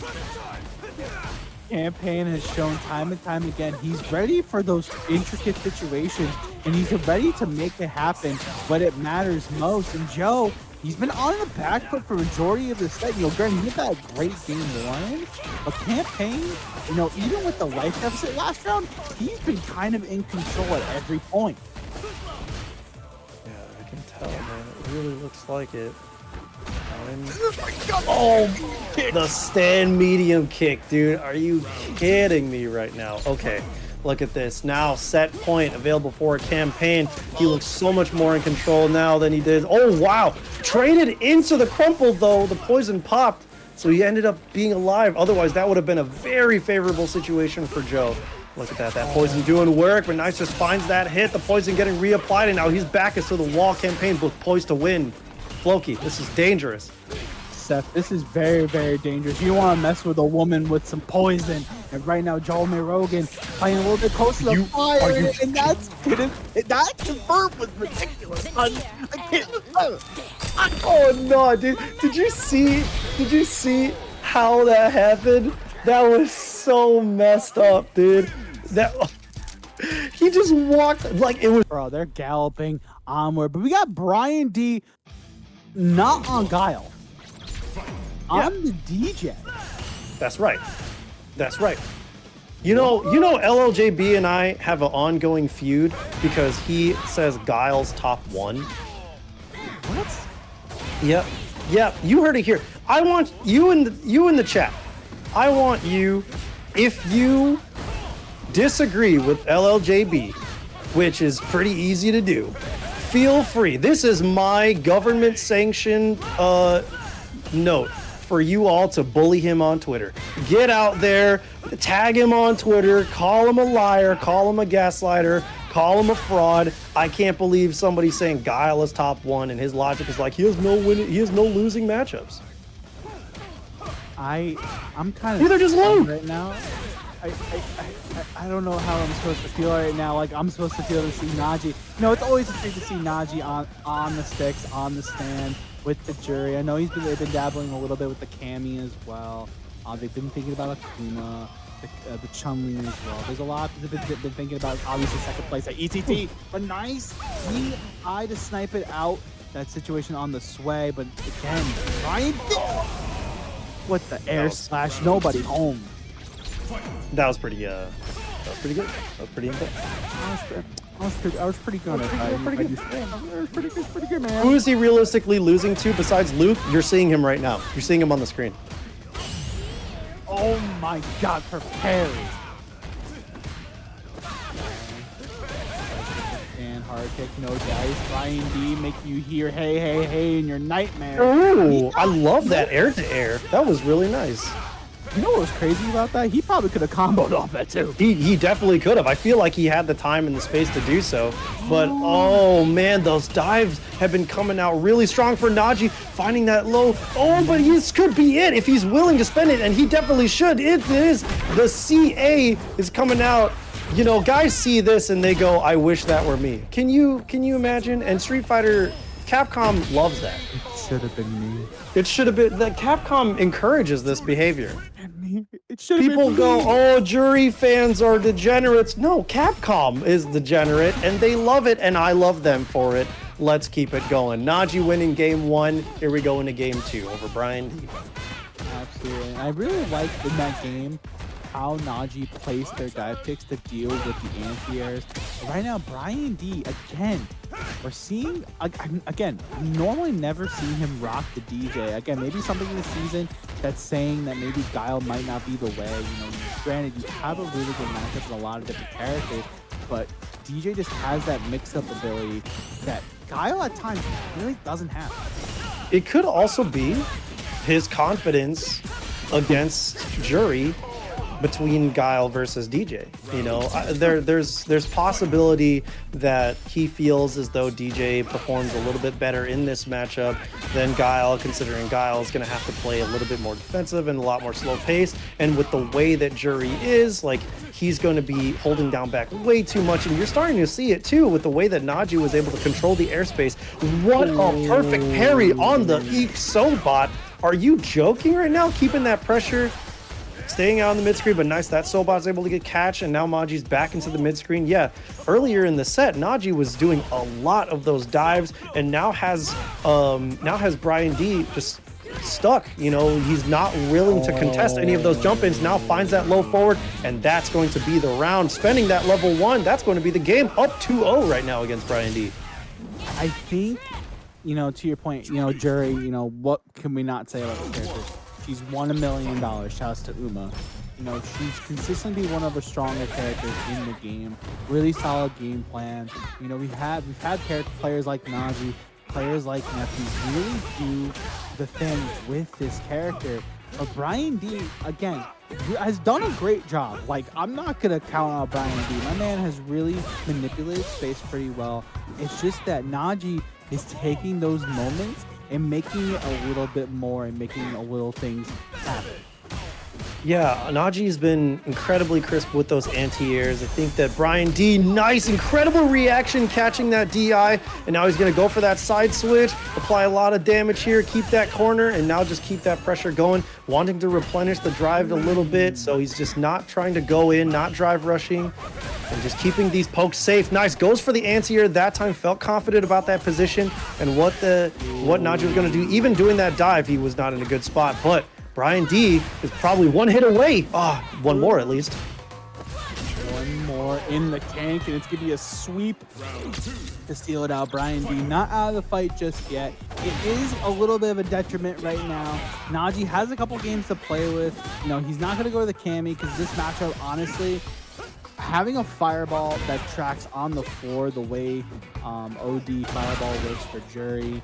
Also, her buttons are super strong. Stand, medium punch, stand, crouching medium punch. You know, it just really boxes out DJ in a lot of times. I've had the privilege of watching Kite versus Badstone in New England a lot. Oh my God! What? Did he react? He 100% did. My man is ridiculous. Oh my God! I thought you died. TP goes forward. That's the only downside to Dragon Punch from Jury is always the progressor forward. And the trade will go in Naji's favor. And Naji is one round away from moving on to our winner's side top 8 set. That was a wild reaction from Naji. If playing Jury nets you $1 million and reactions like that, I don't see why Naji picks this character all the time. Why even have a secondary? This is the character for you for sure. Brian D, nice catching that whiff punish, and this is going to be huge. Yeah, going into level 2, burning out that drive a little bit more. Not quite in burnout, stopping it early, or doesn't have rhythm. Who knows? I don't know. He's from the DR. He definitely has the rhythm. I'm going to assume that he was going to try to go for some tricky setup, but now Naji going to have to fight really hard with so little drive to work with. Absolutely. Right now, Brian D gonna bait out the shimmy with the just cool and wraps it up with the heavy Sobot. Brian D not out of it just yet and making a fool out of me, saying he might need the Guile. Yeah, definitely does not need Guile. He's got this in the bag. Now tying it up 2-2. How do you input error? I know one thing I really want to talk about is Brian D's use of OD Sobot. You don't see it normally because you only see the medium version because it's properly spaced, it's safe on block. But the fact that you're using OD Sobot to get in, I really like that. But Naji not really caring about these knockdowns and really just taking full advantage and walking up and perfect pairing. My man is trotting on him, and my man got an overhead. And Naji, we've been here before though, Seth. Yeah, it's true. I want to apologize. Earlier in the chat, I was stoned. I said it was 2-2. It's still very much 2-1. Brian D has a very big uphill battle to climb. And yeah, Naji cracked the dome and put himself in a good spot. Now has Brian D in the corner, jumping over that slasher. And this is going to be a really good situation. Goes for that meaty, perfect parry. Just continuing that pressure. Is he going to go for a meaty this time? Yes, he is. But the EX up kicks coming out. And look at this. Brian Diesel moving himself out of that corner, can't find the whiff, but he's trying to make sure that the next hit counts and he gets himself out of this awful situation. Oh my, that could have been dead. That could have been dead as well, but you know, Brian D on life support, hanging on by a thread. Days to stay hard kick, punish counter. You're gonna cash out. We're ready for a ride. You have the rhythm this time. Show me what you got. Bring me out of the corner. right back in life of the party. IND not out. You really thought this time, Naji? Brian D, will you get it together? I can't believe the punish dropped, but I think he still has this. Nice. Staying resolute, was willing to take that throw as he should have been. The perfect parry coming out. There's a lot of drive left there, and that is going to be able to do it, assuming he doesn't drop this combo. He didn't do it. I'm incredibly stoned. I cannot believe that he's alive. And look at this. The burnout is there. The double KO, and that's going to be in Naji's favor. I can't believe 3-1. Are you joking? But I don't know. I don't do math. I just talk about Street Fighter. I'm just in the club, mashing, having a good ass time. Poppin' FGC. I'm so sorry. Versus Blaze. Yo, but DeathBlade. Yet another Aki. My man is smashing so much he messed up the name 3 times. It's okay. At this point, hold on. Let me make a point right now. At this point, I'm sick of seeing Aki. This costume is too much. We've seen 3 different people using this costume on 3 different control styles, basically. I'm pretty sure I saw a dynamic control using as somewhere in there. At any rate, let's go, Papin FGC. Get these Akis out of the bracket. I don't know, man. These Aki's kind of looking pretty good right now. BlazeDeathBlade, we haven't had the pleasure of seeing them hailing from the Arizona side of things, the West Coast. So it'll be nice to see Papin again, one of those players that you see consistently in these online tournaments and always rocking that loop. Doing really well in the loop. I know. Rock and roll back. I understand. My man Seth is just talking about, oh my god, she's so cool. Oh my god, like she's so sick. I'll never play her. And now you're slandering the character after she got buffed. I hate being popular. I hate popular stuff. Oh, a lot of people are using this Aki color. Now it sucks. All right, I'm playing. Aki's still sick. Blaze is doing pretty all right. You know, has a point on the board for himself. Drive lead and still a very good situational lead. Trying to go in, keep that pressure up. Plus frames, but wanting to respect the retaliation. The right hand of the Forbidden One still working as intended here at Duel Academy. Right now, is BlazeDeathBlade gonna get a throw? And there's the command throw. Oh my god, gets Circle Soleil with it. Guys will see that and say, wish that were me. You know what I'm saying? Oh my god. Again. Not dead. We're about to start calling the command throw. I wish it were with me. I wish it were me. There's hella moves in this game where you could be like, I wish it were me. This game is perverse, okay? Listen, sometimes you gotta listen to Sage Ann and listen. You gotta understand, you can't fix her, bro. It's okay. I mean, I don't think anyone's trying to fix her. I think that's the problem. I think that's the root of all of the issues that are happening right now is guys just stop wanting to fix them. They just want.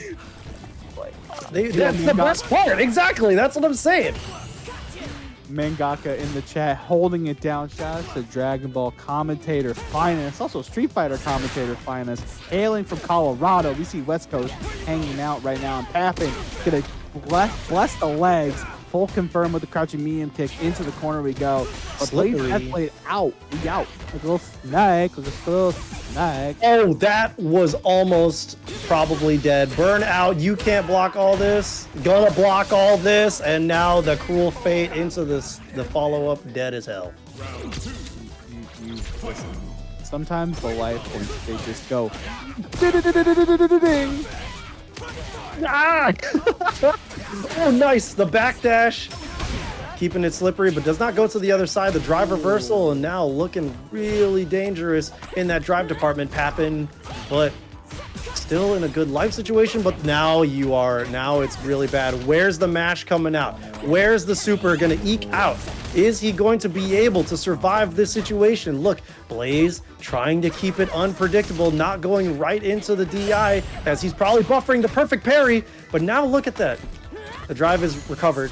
He just got a lot of chip damage and pressure. Did not have to go for the DI. See that? Oh, but you probably should have gone for the DI because you are dead now. Where are we going? Hold on. All these guys coming up from the West Coast. I'm pretty sure Memphis is that way. not we can't down. see you, so we physically can't see you. So I can. You're going. I don't know where you're pointing, man. I'm sorry. I mean, Lucas is pointing to hell. That's where Aki belongs. Okay, that's. Whoa, yo, this Aki slander, I can't take it anymore. Get this character out of here. Oh, sweet Jesus, coming, using the new buffs to cut through the fireballs a lot more consistently this time around. But Papin going for the mash out, and look at this, now has him in the corner. There's the throw, and Papin trying to start something up, but there is the down fierce off of the confirmed. Shouts to KOF. We got Terry and Mai coming later in the year. You already know Aki got a button like that. Yeah, that really deep cut and cross-up move. She's not underneath. I think the super, or maybe he was just already in the recovery trying to, you know, get back up from the step, but the conversion. Blaze going up 2-0 in the set. Watch your fucking ankles. Watch your fucking ankles. I am censoring myself. Watch your fucking ankles. What do you mean, watch your ankles? He's got no shoes on, okay? He's not trying to protect those ankles in any way whatsoever. Except with beef and damage. That's a lot right now. Like a rock. This is going to be confirmed. BlazeDeathBlade going to bring it all the way to the corner with the venomous fang. There's the throw. Going to get another nice jab out. Papin not out of it just yet. BlazeDeathBlade trying to make it a 3-0. Trying to make their case into top 8 winner side. Oh my god, in the trade with the Stamina. Like, I'm going to keep saying it. This button is a problem, Capcom. It's quite good. Why? It's quite good. But you think that she's gonna win a tournament off of that button? Come on, relax. She's fine. She wins the tournament. Okay. I will literally, if she wins the tournament with that, someone could. All right, chat. If Aki wins SFA today, like I'll take a week off. How about that? Yeah, take a week off. Don't get jump scared in the background. It's a-okay. One of the Akis using this color is gonna win. Mark my words. My man shaking his finger in the sky. It's like, mark my words, kiddos. My man Papin, no, he's gonna make a case. One last guess in the tank right now.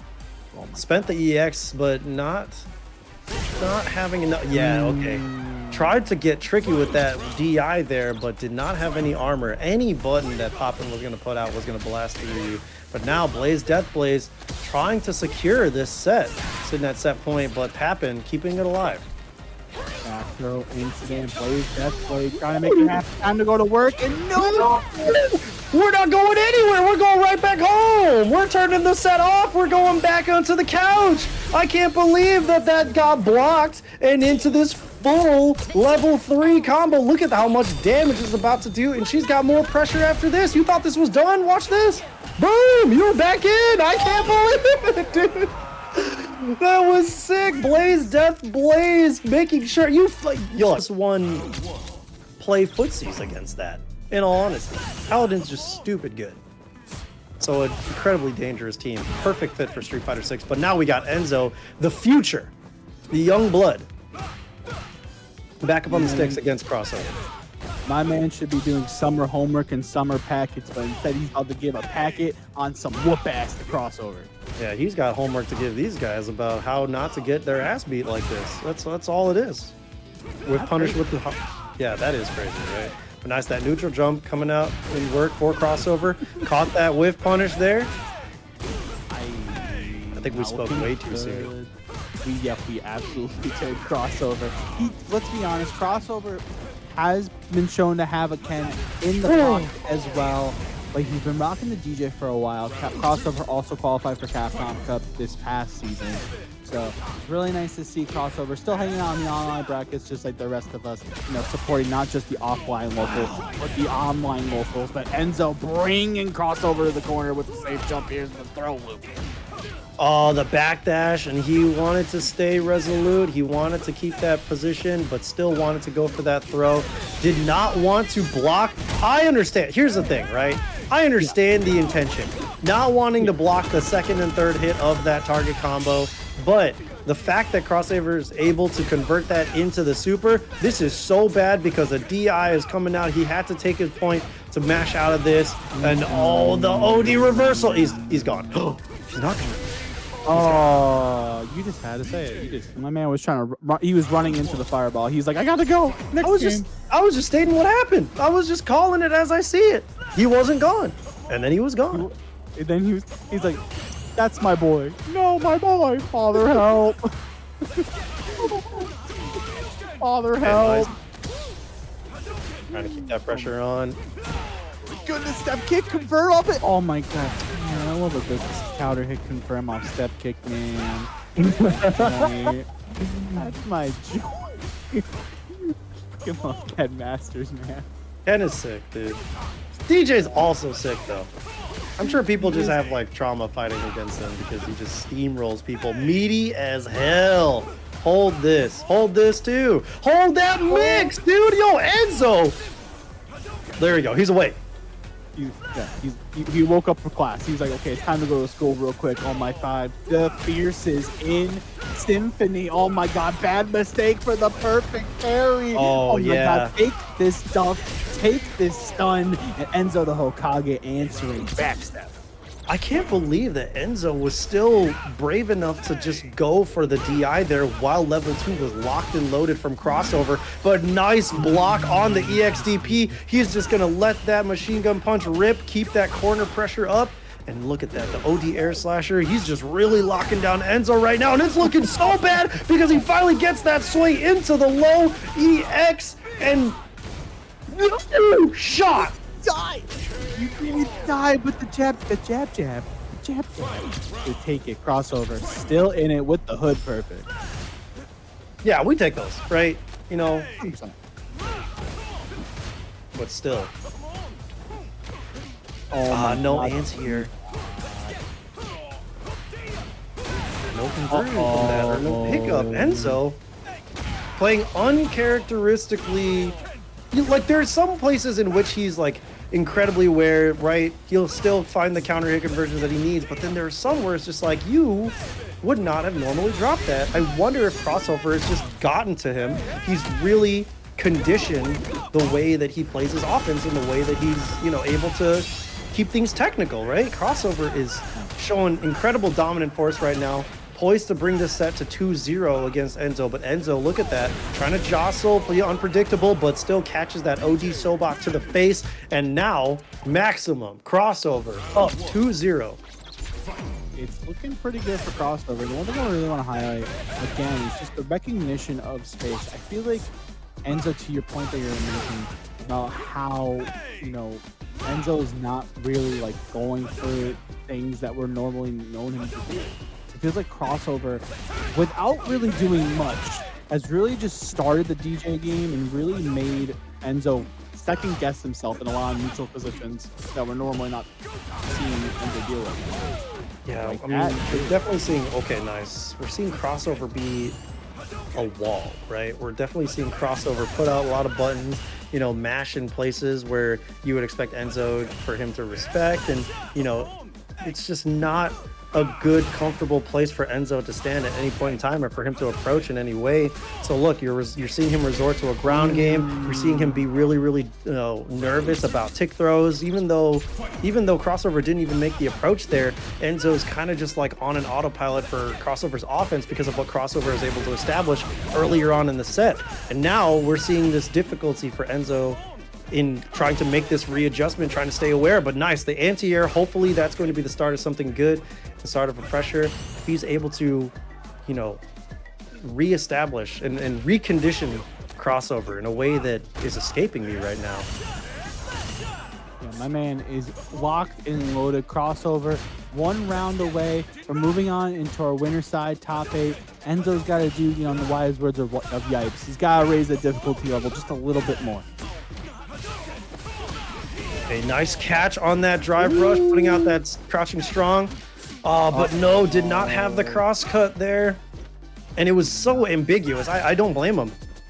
Yeah, it was such a weird jump angle, and it was just like, I don't know if it would be hitting him. Again, the Stand Fierce comes out, drive rushes in. And again, this is kind of where we've seen it, song and dance the entire time. Crossover really boxing out things like stand medium kick, and really forcing Enzo to really second guess where he wants to be in this neutral game. But Enzo puts Crossover into the corner. What he's going to do with it right now. OD Fireball's in. OD Fireball right back at you. Drive Rush. I don't know, Seth. This is looking kind of spooky. Looking really scary because Crossover is definitely one more good conversion from doing it. But Enzo recognizing he doesn't have to go in, and nice snipes with the low forward, and he's able to keep himself alive here. Can he put a point on the board for himself, though? Can he save himself from going into the loser's bracket? Crossover taking a really good lead in this round so far. Already has Enzo in the corner. Absolutely, already in the corner. Nice up kicks, and now the throw situations have been engaged. Nice break by Crossover, really showing how he qualified for Capcom Cup, how he was so emphatic in how he approached these neutral situations, not only as Ken, but as DJ. And again, that's you see how he's pestering with Stan light kick? My man, and he confirmed it's going to be lights out for Enzo. My man doesn't want to go to bed just yet. Oh, look at that drive. It's gone now, and he has to be really on his toes about any sort of sequence that Crossover decides to throw out, because a DI is going to spell death. One more hit confirm is going to spell death. These OD Soulbots can't keep coming out, so he has to fight his way forward and out of that corner. Nice. Make sure that he's able to burn out, and he's able to get that, but that's going to pass through the fireball, and Crossover is going to take it 3-0 over Enzo to qualify for top 8 today. These Aki players are generates and stuff. Oh, thank God. All right, let's go. Default Aki, this one. All right, let's go. The answer. Back to the classic. Man, she's so elegant. It's so nice. She is so elegant with it. Again, D-Answer going to be on the right with the purple dress. Campaign going to be rocking the slacks on the left-hand side. This looks like a before and after, right? Yeah. But what's it a before and after of? Before and after fighting games. Yo, before and after season 2 match. Before and after hanging out with Fong. Yo, before and after seeing your master for the first time in months. Before and after seeing your master naked. What? Wait a minute! Let's go! All right, campaign, keeping out that pressure. The drive gauge is looking really low from D-Answer, but now he's trying to just walk forward, keep himself out of that corner. Look at these bubbles. They're blowing bubbles. Nice. The dirty bubbles. Dirty bubble indeed. I know. I am stunned right now. Seth be talking that hot fire with the sody pop on the background, but right now it's the campaign. Has the poison apply for D-Answer. D-Answer is gonna have to try to find an answer in. What's gonna be? Yeah, she's fizzing really quick. All right, poison wears off, but what? That's punishable. It's not punishable. I thought I was gonna see the full send, not the drive rush, but the nice with the command grab. Oh, that killed! That killed. Oh my God! It should have been me. See what I mean? See what I mean? Before and after actually playing Aki. Oh yeah, nice! Going for that new tech that was shown off just last week. You perfect pair the first hit, you DI the second and third hits. Very, very clean and consistent. So coming out of campaign so far. One thing I really like to talk about with every single commentator I get the pleasure of working with is mirror matches and someone's philosophy of that. So Seth, why don't we, while this level 3 is happening, talk to me about mirror matches, how you feel about them. They're great. They're always fun. I think that some are more fun than others, but I think they're always good. And if... Oh, man. I can't believe that caught, but that was really good. Good anti-air conversion. Fun to confirm. I think mirror matches are, watching Ken or DJ mirror matches get a little old sometimes. Luke mirror matches were a thing, but that's subjective, right? That's obviously going to be subjective. I think that mirror matches are very important. Grappler mirror matches are hilarious. I think that zoner mirror matches are a little boring. That probably plays more into who I am as a person than who I am as an analyst, right? But I think that they're good. I think that they're good for you as a player to understand like how your strings of pressure are and like how you're able to do certain things on defense and on offense. Like it helps you understand how you play your character, right? And if you can't hold that, hold that. Yeah, like campaign had a hold that punish that the answer had for that drive reversal. Love to see it. Yeah, I went on a tangent there. I forgot that we were Yeah. watching a mirror match right now. Listen, it's A-okay. You know, sometimes I really like that because some people have different philosophies at the end of the day.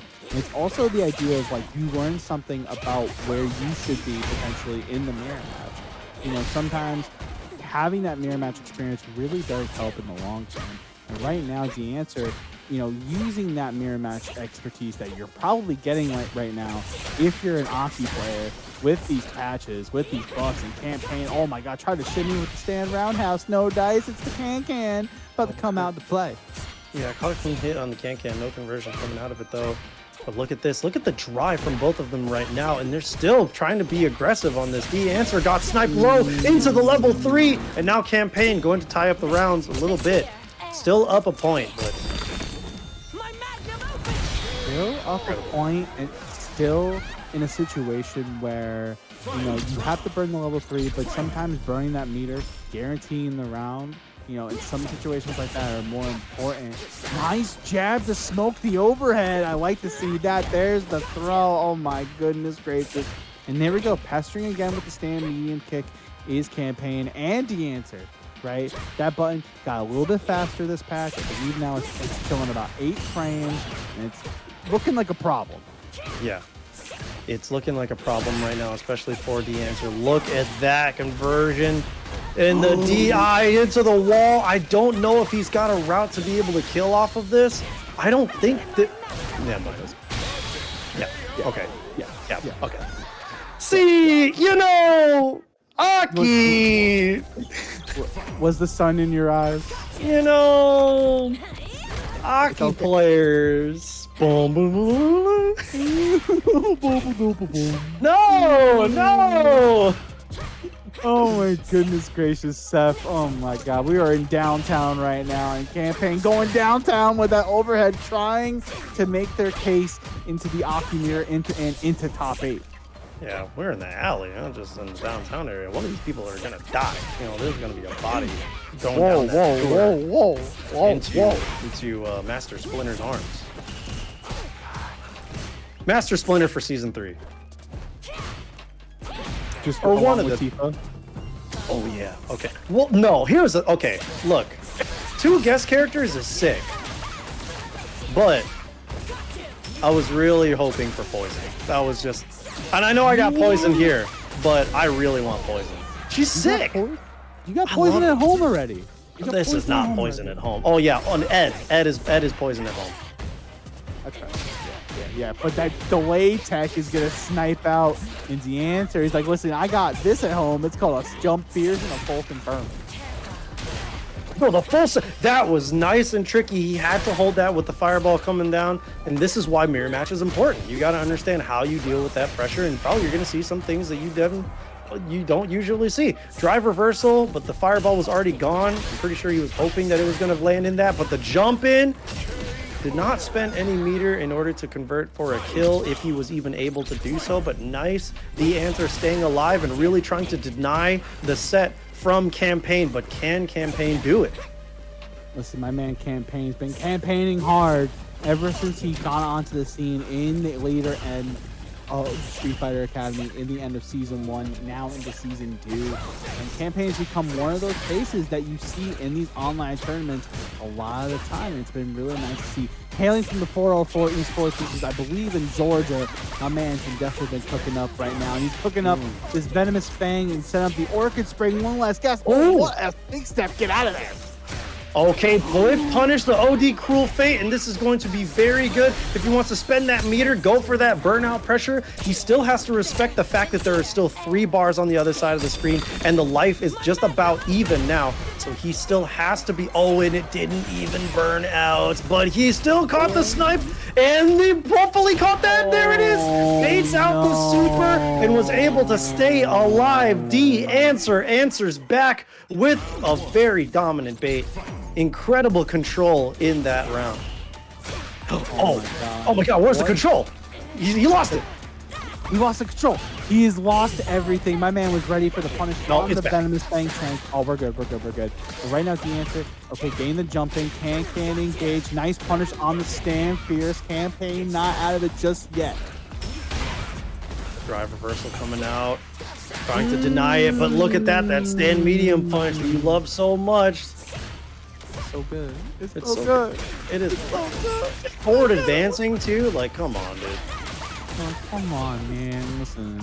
If I was K-Jam, I would be watching making little kill videos with this character on the screen, trying to campaign his way to meet Naji in Winner's Side Top 8. Dog, we've had like 2 different will and kill submissions. No. Oh my god, yeah, that was wild. That was insane. Look, you brought it up earlier. The Anteater, so good now. The call out on the OD Cool Fate and recognizing campaign was new. You know what? You can't just jump in on me anymore. I'm gonna take a full confirm right now. And the answer, trying to find the answer and trying to stay alive in Winner's Side. Gonna try to cash out, but unfortunately drops the combo. Campaign seals up the campaign and moves on into our Winner's Side Top 8. Oh my goodness. Absolutely. Going into our first set of the top 8 is going to be, you saw him earlier. It's a name that everybody knows and fears. Crossover on the Ken. Crossover on the Ken. Crossover on the Ken, showing that he has both characters in the pocket if needed. Going up against BlazeDeathBlade, again, we had a conversation earlier about Brian D on whether or not he feels comfortable with the Guile insert against the jury with Naji. Maybe it's a case of this with the Ken for Crossover instead of playing DJ into Aki. Okay, nice. Finds that lash. Snipe max range and is able to keep him in the corner. Oh, eats that stand heavy kick and was able to convert from another follow-up there. Look at this. Crossover just really antsy to try to escape this corner. And now he's just getting really nailed down by Blaze. But eats that jump in. Could have been worse. Now thrown into the corner. And look at this. The slithery escape. Slithery escape indeed. But right now, Crossover taking the mid-screen corner loop. Oh no, but no fire. And BlazeDeathBlade gonna take full advantage of that and take round number 1 of game number 1. You really thought he was going to sit there and block. What did you think this was? Wasn't doing none of that. Whoa, drive rushes all the way down. Yeah, why not? You got struck like you mean it. Free your mind. Right now, it's going to be a full confirmed intercept. Oh yeah, I just my quoted God. Disney. Don't judge me. Oh my yo. God. Full confirmed. Capcom, please buff this character. That heavy lash did not connect. Aki needs buffs. What a problem. What a problem, though. But right now, it's Crossover. Again, we saw this a little bit earlier against Enzo, right? He recognized the spacing he needed to be in and kind of kept his opponents out and boxing out with those big, long normals that both Ken and DJ have. And again, we're seeing it time and time again. There's the open up with the medium kick. Nobody home. Full confirmed. No, drops it. Oh, okay. Doesn't bite on the throw, but he's still taking this Jinrai, but doesn't dive for it. But okay, the jab coming out from Crossover. Yeah, Crossover did not want to spend too many resources there to be able to kill. Wanted to keep it honest and open. Cruel Fate coming in to start it up, but look at that. I got a OD too. Spend that bar for bar. Look at how aggressive Blaze is being as well in response. Both of these guys just letting the meter rip, and now the first level 3 being spent. Crossover trying to get a lot of damage to both bars right now. And look at this. He's probably got to be able to drive rush up, keep that pressure. There it is, exactly. Lock him down, but oh no, the float did not work out for him. And this is probably really bad for Crossover. Looking pretty bad for Crossover right now. Both meters relatively even in terms of the super bar now. But right now, the drive meter looking like Crossover ran out of butter in the fridge. And right now, BlazeDeathBlade's gonna take full advantage. The lock unfortunately happens, but the stun is right after. BlazeDeathBlade on the board. 1-0. And this has been a story of Aki all night. We've been talking her up so much. You know, all those changes that she got in Season 2, that beautiful costume that she has. Now listen, man. If you weren't an Aki believer before, you're about to be an Aki believer now after this tournament. Yeah. I mean, we have a possibility of getting an Aki winners final here in this bracket. It very well could happen. What if we get an Aki grand final? You feel me? I think that something needs to be done about this character, and Crossover's got the right idea. Drive reversal back into the corner, trying to keep that up, follows the slithery escape, and you're not getting away from me 69 every time. And look at that, Crossover now taking the point. Sorry, huh? Right now, it's BlazeDeathBlade. Oh,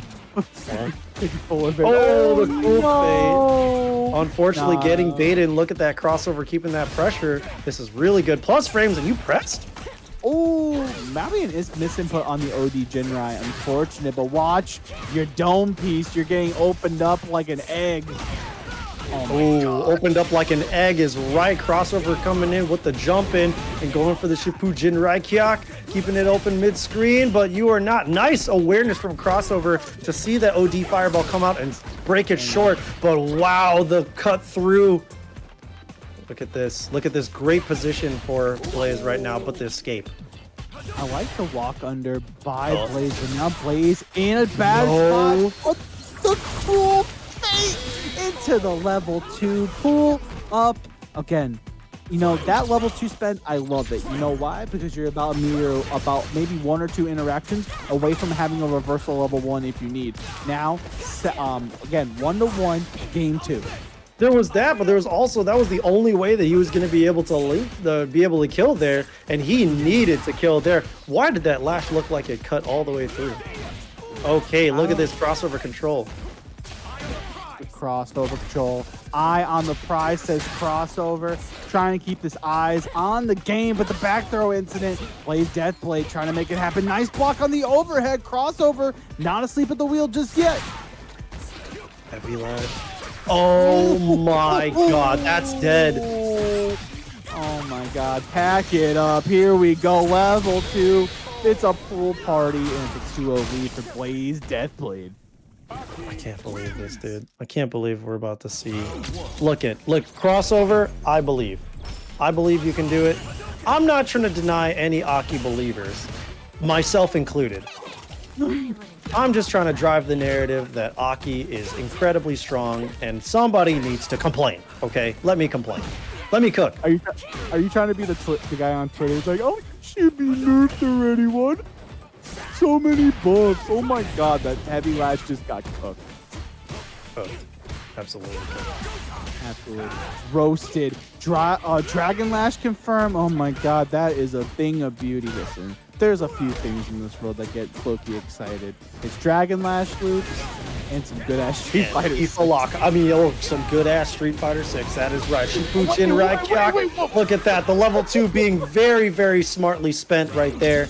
And that is going to be a point on the board for Crossover, but he's had points before. Can he actually take a game against BlazeDeathBlade right now? Say that. I'm about to start calling him BDB at this BDB. rate. Oh, that's actually sick. Yo, BDB. Yo, hold up. Audible on the commentator. Yo, BDB up on the sticks right now. Crossover. Trying to take full advantage of this. There's the tech. Gets jumped out though. There's the god, Dragon Lash. It's still there. It still does the same thing. Oh, how did he get normal hit by it? Yeah, there you go. Just pop the bubble with the lash. Keeping this going. Look at this pressure non-stop, and already back into the corner pretty inexpensively too. Aki with the poison is just so meter efficient, and look at that, just barely out of range. The plus frames to help him build some bar back. That's so scary. Okay. Oh, the jump in and Crossover's gonna take full advantage of this. No, Shut up, Loki! Will you shut? I can't believe you cursed him like this. Take full advantage. If you had just said take normal advantage, or possibly, he would have lived. But you know what? BDB giving him the death. All right. I wasn't gonna say what I was gonna say. You was gonna give him the business, okay? Just say that. Yeah, the business, exactly. Yes, that's what I was gonna say. The business. God, Steph, come on, man. Yo, we want to get hired back, man. They're gonna review the tapes. I'm like, yo, so what happened on the commentary at 6:17 and 10:08? Can you please explain? Seth was creating opportunities for Floki because Floki is not that Seth guy. Let's go. All right, level 3 being woken up with from crossover. He's really trying to fight desperately for this point lead right now. And the life is about even. The drive rush continuing. And look, BlazeDeathBlade needs to just fight his way out. Jumps over. Only has 1 meter to work with. There's no way. Only one last situation in the tank. BlazeDeathBlade tries to go for it, but you're in burnout. One last guess in the tank, and the throw loop, and BDB BlazeDeathBlade gives crossover the business. It moves on into a winner's spot. All of her tournament appearances have been so awesome to see. 2 hours later, man, I'm sick of Aki. This character's all over the place. This stupid ass haircut and her glasses. I'm sick of this character. Looking so cool. Oh my gosh, but this is going to be a banger. Campaign and Naji for the other side of winners. Yeah, Naji, you've seen Naji perform incredibly well this far in this bracket. Oh, no whiff punish from that. Cut it just short and was very able and aware to see Campaign's attempt at a punish. No back throw, but we're just starting. So a lot of information to be gathered, and the DI coming out raw. Coming out raw and sniping out the tower crouch. Naji's gonna take full advantage off the fireball and the shimmy, yeah. All confirmed. Naji looking real good. Naji looking really clean that round, and I think Campaign is just playing a little bit slower to try to understand Naji's offense, understand Naji's rhythm, understand what tools Naji's trying to put out in the mid screen. But now that we're in the corner, the forward heavy kick or forward heavy punch is coming out strong. The Super 2 now going to get wasted as it gets whittled down by Campaign's combo and pressure. Oh, but you pressed in that string. Trying to come out. Yep. Seth is probably, like I said, I said this on Twitter. I'm gonna quickly guess you up. My man, I was so excited to work with Seth. The minute I said, watch this, I knew I was gonna be in for a really good time. A Campaign trying to make a really good time out of this crouching knee and kick. About 2 guesses left on the table. Now about 1 for each player. What's gonna happen? Oh, that's gonna happen. The dome is gonna get cracked and the meter's gonna get spent as Naji takes game 1 in the set over Campaign. Unbiased commentary because I love both of these characters, but for the narrative, get this Aki out of here, you know? Except when Seth talks some mad S word on the commentary about hot dogs with ketchup and some Aki. That is a given. That is illegal, borderline. I don't think that's against CPT rules for you to be eating hot dogs. That's against CPT rules? Where is it? Yo, show me the notes. Show you the Carfax? I don't need to because right now Naji is just putting on the pressure. No DI available to pressure, but look at that. Still able to find that hit. Naji taking 3 rounds straight right now. It is looking really bad, and I'm trying my best not to comment on hot dogs with ketchup from Floki right now. It's desperate attempt. Desperate attempt. My man's gonna try to get all these toppings with these mix-ups right now. But you put yourself into the corner. Campaign trying to get the order together. There's the throw. Can I get another? No, we're gonna take some cans instead. Look at this. The mid-screen pressure now coming out from Campaign, just really trying to continue holding control safely. Tried to go for that throw, but Naji incredibly ready. He's got to watch that air. Campaign knows this too. He probably observed it earlier in Naji's earlier set, how he wants to control that airspace, but he's got to spend this meter if he wants to stay alive, because who knows what tricks Naji has up the sleeve. So we're going to let this level 3 rip. Not going to have any meter available on the board for the next round, but he stays alive, and hopefully he's able to secure this without it.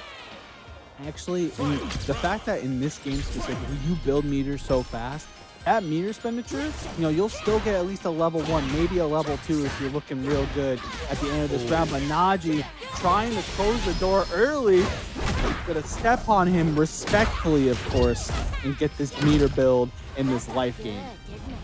Yeah, most important thing right now is just building that meter so we can keep this pressure going. But oh no, Campaign really antsy on defense, getting hit on Wake Up twice. And I'm sure Naji's very excited about this. The raw overhead for the Wake Up. And it looks like Campaign is really struggling right now in this set. It is down 2-0 for Naji. just like that, you know, Naji, such an explosive player. We've seen him in so many tournaments, right? You know, I talked about his performance at ECT. My man has been going out to a lot of different events. Shouts to the Oni gang at the end of the day. But right now, it's Naji again manipulating the corner, taking full advantage. No punish on the sweep, unfortunate, but Campaign trying to find something going. That's something to start. Baits out the ODDP, reapplies the poison. Doesn't get anything big though. No, and now the poison's gone as he was able to find that hit, and the drive is still... Oh, but with that rush, it made it so much worse for him, and now his back is to the wall, desperate for parry, but that level 2 is active, so now he just has to hold all of this button pressure, and it just really wrecks your drive meter, and he is one guess away, and he guesses wrong. The wake up button yet again works for Naji, as he is now at set point and a very convincing potential 3-0. Yeah, and you know, we've seen from Campaign tonight, like, how powerful and how, like, snowball-y he can get. But once the snowball is applied to him, it's been on the back foot. His defense hasn't been that hot, but that's a start. Nice counter DI, and right now it's going to be Campaign to take full advantage of this and get around on the board. Defends one set point, but can you get a game and get another fresh set of 2 to work with? Could possibly be the case, because look at the rounds are tied up right now. Campaign looking a lot more confident. He goes into this match, into this round with full meter, so hopefully he's able to just position right outside. That perfect parry was so clean. Great awareness, good knowledge to have about the way that Jury wants to do that string, and nice baits out that DP, lets the level 3 rock, and it's going to burn her out and hopefully put him into a very convincing winning situation. Absolutely. I really like the fact that Campaign didn't use the bar initially after he got the perfect parry scaling, but the level 1 by Naji to try to box out Campaign. Campaign trying to get something happen. Oh no. Now like this. Oh my god, the crouch fierce. Okay, there we go. Campaign still in it. It's 2-1 right now. Round 1. Fight. Go forward, kick things off for game number 4. Trying to get, again, Campaign fighting for his winning side life step. Ooh, look at that. Nice. Caught the escape, the punish counter, and now Campaign's meter is looking super dry, trying to advance and to fight his way out of this corner. Desperate for life right now.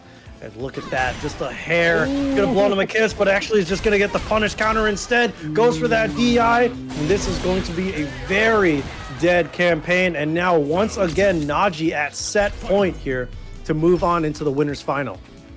Denying the Aki mirror, saving everybody. Naji trying to win this election of a winner's semi-set and trying to move on into a winner's finals. And the engine is revved up, ready to go. Safe jump coming. Oh my god, you better start blocking for your life. My man is coming in, Naji. Oh my goodness, nice blocks. Spectacular defense from Campaign throughout that entire sequence. He's escaped, and now he's back into the mid-screen, and poison is applied, and he lives to fight another day. Meter advantage as well. He's looking really poised to continue to survive in this round. Absolutely, and I think the other thing too is my man's been really on point with these breaks. Not there though. Oh my god, nice punish counter, catching the snake step, and there's the sweep. Oni's own Naji is going to be moving on. I think that this is one of those matchups that people have been kind of asking. Oh, I was so hoping to see the Akuma. I was so excited. But I'm always still excited to see Uriel Valorio. I'm a big Uriel fan, and I think his Ken is one of the most wild and one of the most unpredictable and one of the most successful because of that kind of game plan. And Fatality Falcon on the other side of the screen has been no slouch in online brackets, so here we go, opening it up really strong. Uriel Valorio taking a really strong positional advantage as he already has Fatality in the corner. Yeah, absolutely. You know, I actually had a chance to talk to Uriel Valorio a little bit at Rebel Kumite. This guy's ideas of for Ken and the way he interacts with combos and like how the routing should be with Ken, and especially with these new changes, the 7 golden letters to boot, you know, this is a player that I'm always super excited to see and always super excited to kind of, you know, make this character and unlock something more that I have not thought of with this character yet. Yeah. I want to make note of how Uriel is able to stand so close and make a point. Nice, the jab, the crosscut jab, or like anti-air jab into the Dragon Lash to continue that pressure. Uriel is just so in control here, as he's able to stand exactly where he wants for free. But now Fatality Falcon finally reaching into the range and making him uncomfortable, but spending all of the meter in order to do so. Burnout trading back and forth. But he has one more touch. He cannot. Yes, that's going to be the level 2. That went through it because it has the projectile invincibility. And again, recognizing the space. And that was a change in Season 2. The fact that the run DP is faster now. What a call out by Uriel. My man was locked and loaded and ready to go. I can't believe he lived. That was so... Yo. Ken, you guys think Akuma is going to be... I mean, he will be. But still, yes, I understand what Tokido and Rango Bird are saying. This guy is very consistent. Especially with little tricky stuff like that. I told you in the beginning, Uriel, Delorio, very, very tricky Ken. Nice. Coming out with that OD up kicks. Stand fierce. No dice on the run DP, unfortunately, but there's a frame trap into the crouching fear. And yeah, like the point that we were talking about before, the fact that, you know, Uriel is such unorthodox in how he approaches Ken. Like, granted, he still has those flowcharty moments, but the fact that he's willing to kind of go a little bit outside the box for situations like that, and right now taking full advantage of this counter hit confirm. And again, now we get the run DP situation. Are we gonna get a full confirm here? Absolutely not. Saikai lied. There's the confirm off the sneaky impact. Yeah, very sneaky impact. First one that we saw from him, what, 4 rounds later. So it works out very well. Nice, lands that jump in. It's gonna be massive damage. Got him in the corner already, and look at that. Stop short, respecting the EX reversal. But oh boy. Level 3 burns him out. But burns him out, and here we go. Go to the massage parlor into a burnout situation. Oh no, you do not want to be here if you're Uriel. Fatality taking full advantage and boxing out. There's the counter confirm. We've been waiting for it. And now even up life totals, one last guess on the table for both players. Yeah, confirm. I think that definitely was a confirm. Oh my god, the jump in! That was so clean. Uriel played that and survived that burnout situation so well. Despite being in the mid-screen, he found such a good spot to contest. But here we go, Fatality Falcon ready with those reactions on the DI. Picked a safe option to do so, knowing that DJ very frequently loses to DI and not wanting to fall victim to that stereotype. So good for Fatality Falcon to meet this control, and yet again going for this control. A convincing round. I can't believe. Oh yeah, it's a technical perfect. He had great life. It's technical perfect. And right now, Fatality, and I really like that round as well, right? You know, he constantly opened up Uriel with the low short, and right now, Fatality trying to get something going. Again, this is 2-0 right now for Uriel, and he's trying to make it into loser's top 6. There's the counter hit confirmed. There's the dirty impact. Ouch. That point. Also, this Elena theme, I'm over it already. What? Got me on sneeze. What? What did you just say? Listen, wait, hold on.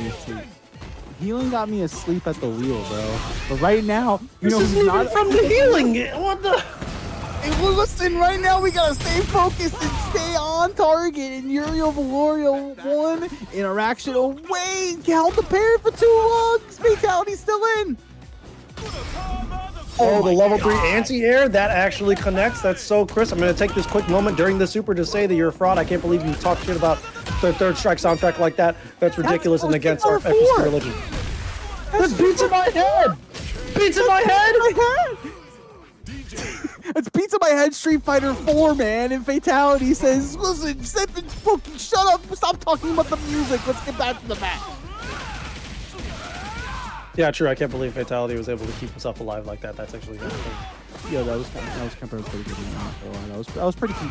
You know, this guy's pretty cool.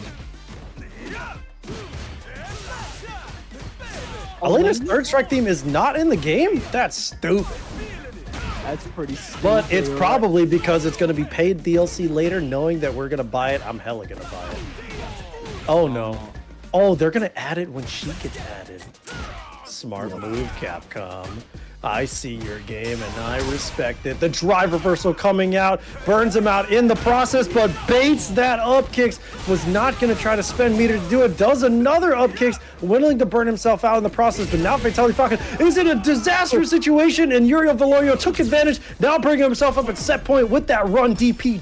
Not even a chip, just caught him in the sky. My man said, I'm going to catch your chicken guard with a run DP. My man's really trying to play Dragon Ball with that kind of situation. And Uriel, nice backdash again. Putting himself in the corner, he's got to be a little bit careful, but Uriel has fought out of the corner time and time again. Fatality, nice perfect pair to keep things rolling. Yeah, good stuff for Uriel Valorio to find that gap and be able to jump out, but Fatality Falcon keeps that pressure on.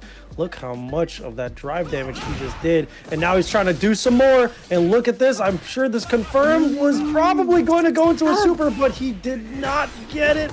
And he's just going to earn it organically. I can't believe you let that combo drop. How could you? And now Uriel's gonna take full advantage of this. Even in burnout. No, not see, like this. This is what happens when you say stuff like this. No. And my man Uriel's gonna take full advantage. Not animation needed. Uriel Valorio moves on. Seppi, disappointed in yourself. I can't believe you did that. Sorry. Me be disappointed. I'm not, dude. I'm X. sorry. I'm begging for him. That's all it is. Okay. All right, here we go. Yo, I'm waiting for the roast of Seth at Seth Mitchell on Twitter, bro. I'm waiting for that. I'll explode. My head will explode. I think that's what will happen. Like, I'll laugh. It'll be funny, but I'll be so nervous that my nose will bleed and my ears will bleed. And man, right now, JoeUmerogan is bleeding, taking all these fireballs. Yo, nice. Finds that low forward snipe. Low forward snipe. There's the empty demon into throw. We're going to take the recovery frames. And this is what I was talking about before, right? It feels like Akuma can do what Ken wants to do and box out, but not like that. Empty jump, rather. Oh my God, I'm mixing myself up. Here's the throw. Gonna get another. Nah, it's going to catch me a punch. And there we go. The chop to follow through. Oh, I'm 90% sure that was a misinput from Enzo. I want to say he wanted the EXDP, but he delayed it just enough, respecting that walk back. But he made it safe for himself. The EXDP would have been way more dangerous. I'm curious if that's exactly what he wanted. Maybe he was trying to beat the shimmy attempt with the EX Fireball. Now that I think about that, Enzo wouldn't. Yeah, exactly. That's probably what it was. Yeah. Anyway, sick route. Is he dead? Yes, sick route, and my friend JoeUmerogan telling Enzo, look into my eyes. What do you see? It's your life bar about to be depleted. And look at this. Whoa, the point blank demon flip was kind of nutty. All right, Joe, keep it going. I love this energy. He's got to do it sometimes. If you ever play Dragon Ball FighterZ, you just got to super dash sometimes. And the more you F around, the more you find out. And my man JoeUmerogan made Enzo Hokage find out what happens when you just parry and get hit with nothing.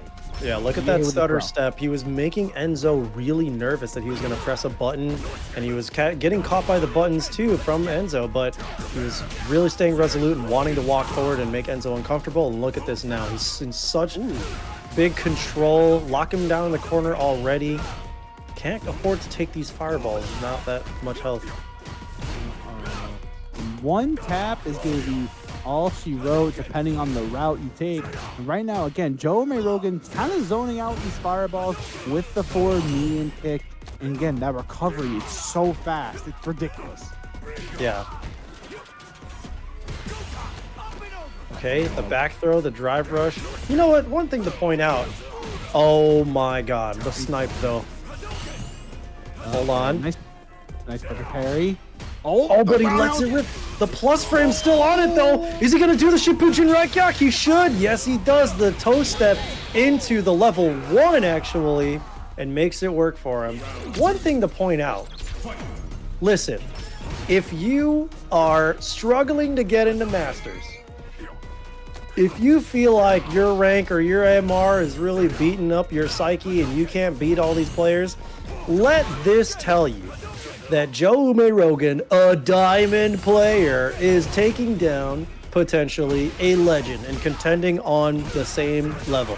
Don't pay any mind to the fact that JoeUmerogan is an incredibly tenured and seasoned player and probably does not play like a diamond player by any means and probably just hasn't played ranked in a minute. But for the narrative, this is really motivational. Clip this, ship it, you can do it too. If I can do it, you can do it. And JoeUmerogan's gonna take full advantage. Level 2, Adamant Flame into the end. Oh my god. Put something in your chest. Yeah, put something on his chest. Whoa, whoa. An adamant flame.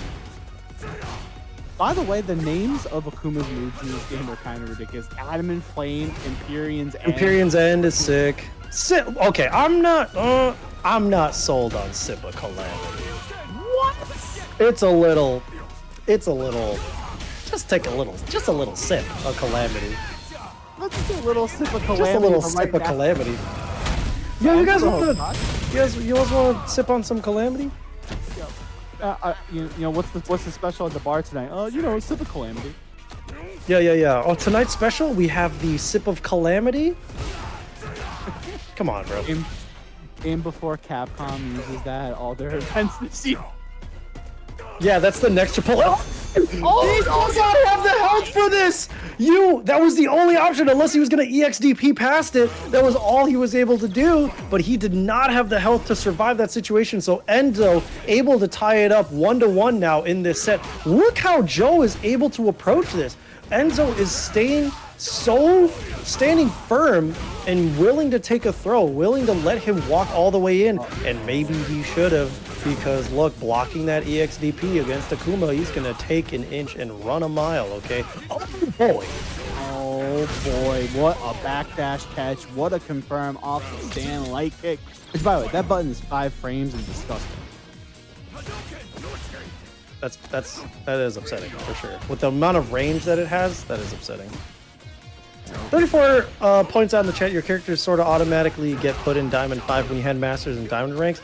Ignore that, okay? Nobody pay any attention to that. You too, a Diamond player, can contend with a Legend player in tournament. Pay no mind to your rank and just play the game. He's not dead. Plus frames still coming through, and the strike throw is always going to be strong. Good stuff to JoeUmerogan, now taking it 2-1 in the set. Not taking it, but now up 2-1 in the set. Yeah, he's up 2-1. You know, the job's not done yet for JoeUmerogan. Stan Roundhouse is gonna get JoeUmerogan in empty. It's a nice. Yeah. Give me all this side switch. Now we're gonna take him to the corner. It's my turn now. Oh my God, no! He said, "Listen, neither one of these guys want to hold block. I understand." I mean, the thing is, with the way that Enzo's playing, he's holding block a lot more than Joe is, and that's not just because Akuma gets to be able to have advantage off of everything he does and keep pressure off of everything he does. It's also just the way that Enzo is like taking a lot of time to gather information on the way that Joe is like playing the neutral and hoping that Joe over adjusts on things, because Enzo is not necessarily making them for him. He's standing nice, sits down back, and is able to bait out that stand roundhouse, and hopefully that's something good for Enzo. Absolutely, listen, but this character's still honest, right? Still honest, right? Huh? Your silence Who? speaks volumes right now. What are you talking about? Absolutely. Nice DP through the air fireball, because that's an honest move with honest weaknesses. Honest weaknesses. Nice DP. Oh, empty. Goes low. Teleports in. This is not where you want to be. Set point for JoeUmerogan. One last guess on the table. Enzo Lokage, what do you got left in the tank? There's the really demon flip. no! The shimmy is going to take it. JoeUmerogan, you too, as a diamond player, can make top 8 to be Uriel Valorio going up against Crossover. In the Ken mirror? Oh, mirror. Remember we were saying about mirrors earlier, and it was just like, some of them are more fun to watch than the other. But these are probably two of the best Kens to watch in a mirror. We got Uriel Valorio versus Crossover, and it is very honest looking so far. Can't believe this. This is probably one of the most. This mirror is a war of attrition. I play this a lot. We're called Connecticut at times, especially in season 1. Yeah. And So I had to play this mirror a lot, and it got to the point where I didn't want to play the mirror anymore, so I stopped playing Ken in the mirror. Yeah, it can't blame you. But also, win the mirror. Simply win the mirror. The jump in, though. Nice with the reaching of the jump medium kick, but he's still burnt out. So now he's just trying to like apply this pressure. Look at this. Trying to stand his ground. What? Yo, that's mirror match expertise, recognizing the Dragon Lash has a little bit but before active frames where you can hit it out of the air. What a call out. And the sneaky impact crossover looks real good. Yeah, he was not ready with the parry there. Probably saw the DI animation and froze up just a little bit, but Uriel Valorio not out of this just yet at all. Crossover taken around doesn't mean much.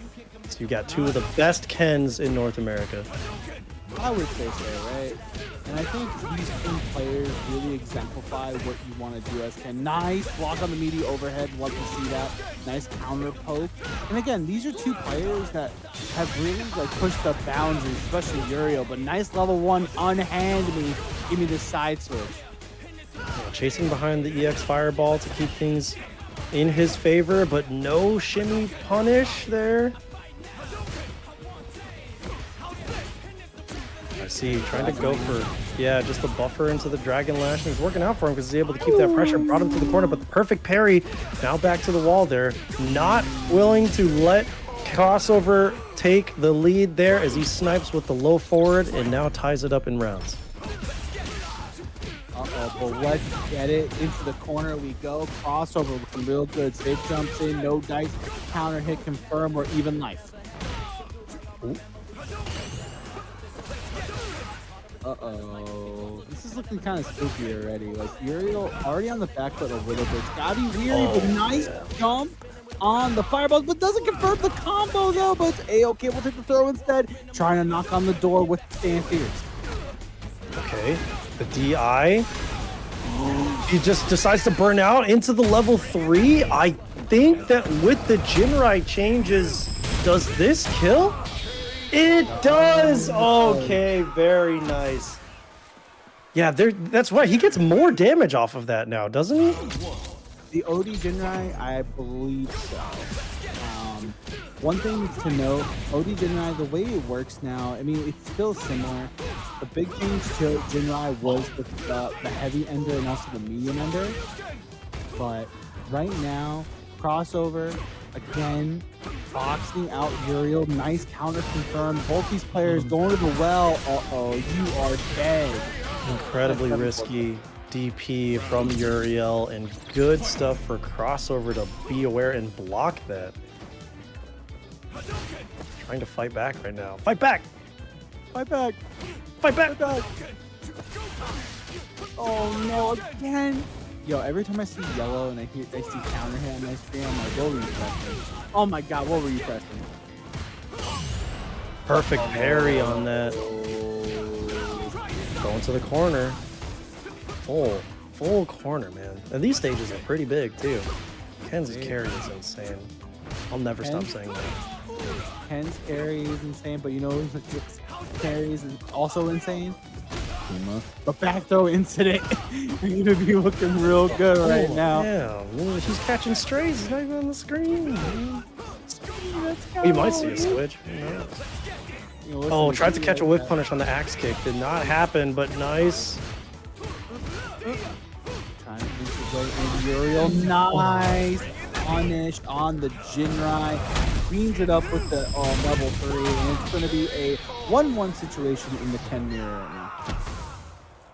Man, it's going back and forth. How far into the back and forth is it gonna go? I mean, it's way too early to say, but this is Street Fighter Academy. It could happen. Oh, look at his hat. You know what's messed up? So in this stage, I was really happy because I saw that Bison hat and I was like, yeah, that means he's dead. That means that we're not seeing Bison anymore because that hat is staying there because it's supposed to be like his grave, right? Like, this is where Bison rests, never to be seen again. Bam, Bison trailer. I was like, man, you go. Oh, what the hell, dude? Look, I think Bison in the game is sick for the game. It's not sick for me. That's all I'm saying. Yeah, But this man is about to become an Aki hater to a Bison hater. But right now, Crossover making Uriel hate on his decisions right now. I hate cool people. Bison's cool. He rides a horse. He does ride a horse. Damn, and Crossover decided to mash out of that heavy Dragon Lash, but nice, the punish counter throw. Going to be enough. Yo, why?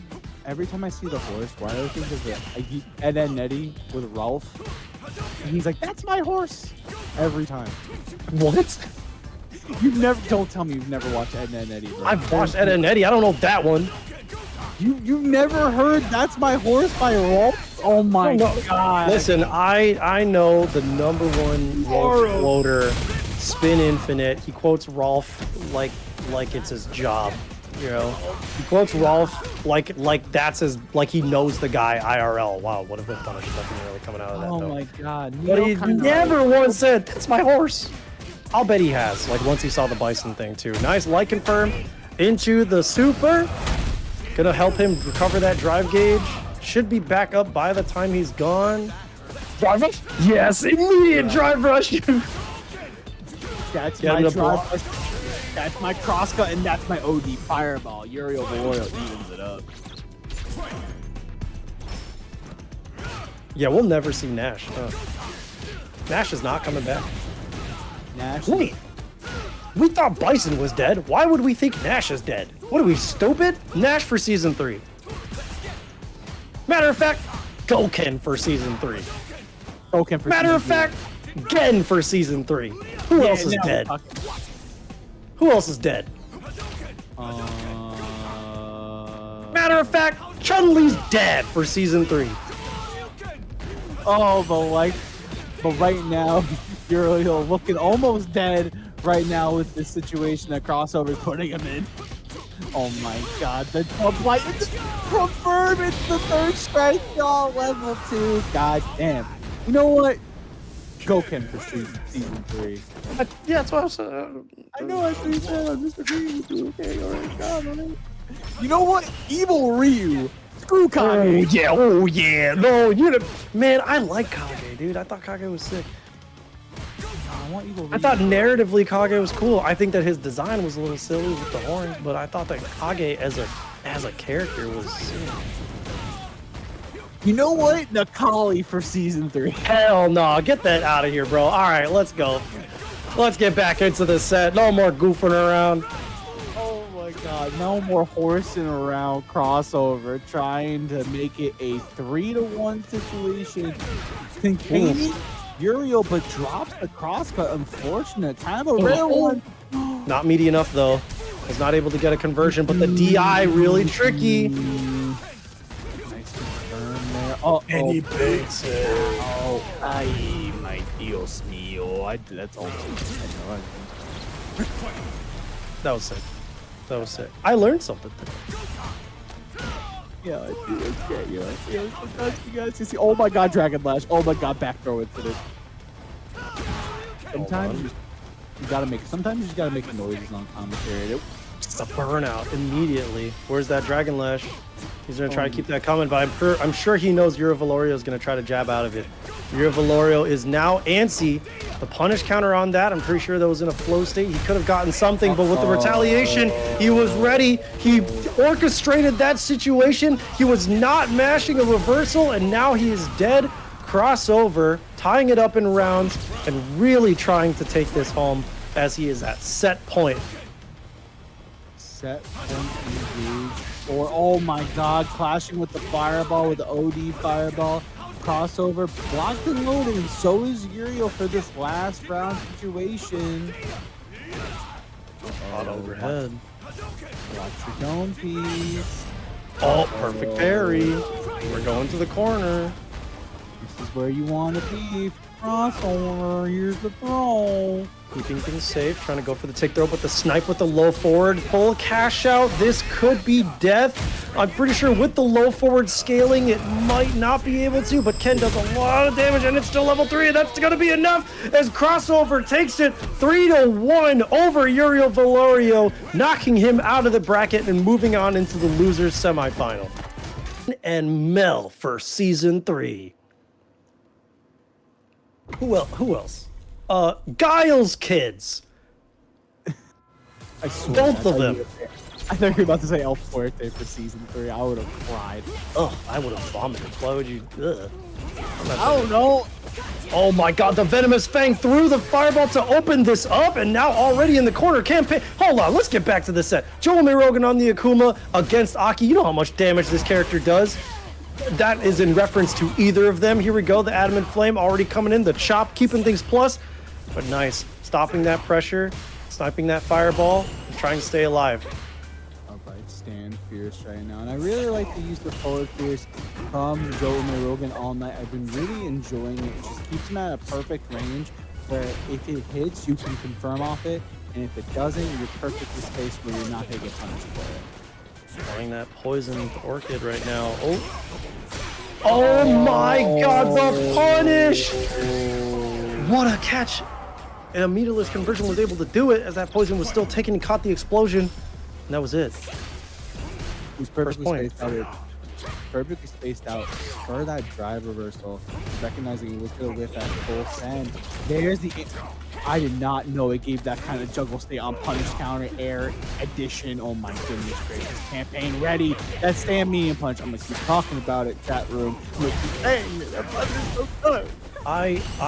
It lasted 2 frames, but my professional Gunnar vision saw Aki has jiggle?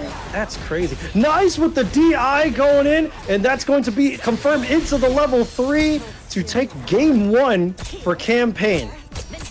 Good stuff over JoeUmerogan, but JoeUmerogan obviously still on the Akuma and been performing pretty strongly. If he decides to switch, that's still in the pocket, or could be very much, yeah, sticking to the Akuma, really trying to utilize the fact that it's an online bracket to test this out and hone the skills. And Akuma no slouch can definitely contend with this character, but we're about to see how. Right now, again, this is loser side. The loser of this, unfortunately, is got to go to back to rank for the evening. There's the OD Adamant Flame, full confirm. Look at your life bar. Where did it go? Drive reversal coming out. Not going to be the snake step. We're going to keep that corner, and now he gets that conversion, able to keep that pressure, moving forward despite having the low burn or low drive rush. Yo, stops him short, and that's going to be a combo into dead. Damn, the lash. Round 2. The lash has been absolutely insane right now. Nice drive reversal. Ooh. What a confirmed no shot. Applying that poison, getting a lot of damage out, walling him out. That's what JoeUmerogan getting really desperate to get some damage on the board. Goes for that nice tricky Adamant Flame reset. Oh, but she positions underneath the air fireball, and look at this advantage right now. Okay. Looks like Joe's doing all right now. Fighting back in the center of the screen. Full bar on deck. One more hit's gonna do it, and this might be the round. Oh no, wanting to keep things. Oh, nice. Drive reversal again, keeping him alive. The recovery's not gonna hit. The pool is open for business. Venomous Fang is gonna get blocked, and JoeUmerogan ties up the round. Yeah, I can't believe that. That was so close, though. So scary. That Venomous Fang was just... It looked like he had it. It looked like it was guaranteed. But Joe still somehow stayed alive. Now tied up in rounds. Oh my god. Confirmed. Ship of Calamity. Look into my eyes. What do you see? Your life bar about to be depleted. And one last guess on the table, campaign.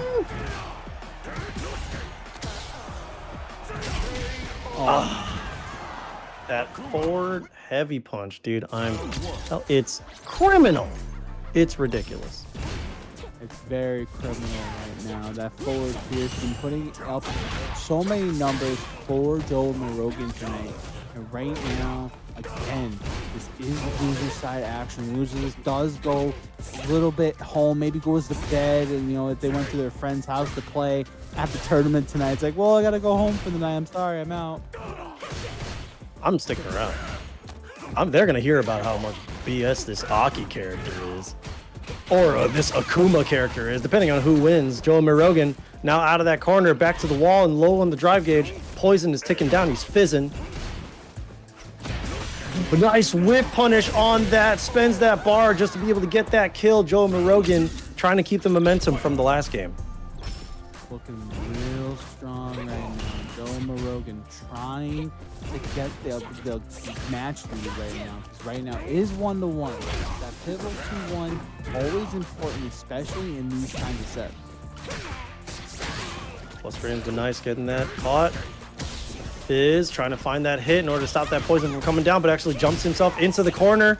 The trade unfavorable for Joe because he's really starving for meter. Nice, uses those plus frames to get that throw. Oh, baits the heavy lash anti-air with that demon. Super clean. Now Joe going to walk in that poison in order to keep that positional advantage and actually just catches the whiff punish on that. And this should be it. The level 3 to cash out and take game 3, bringing him to a 2-1 lead. Real good right now. Simply perfect. Sip of calamity. Drinks are on Joe. It's 2-1 right now. Just a sip though. Oh, plus frames, walks back, that micro walk just to kill that throw.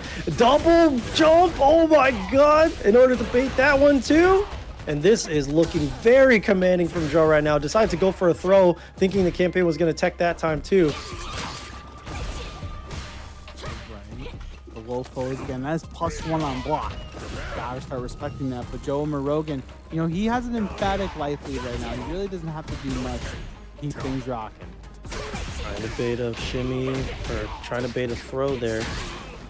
Look at this. Campaign staying strong, holding down the fort.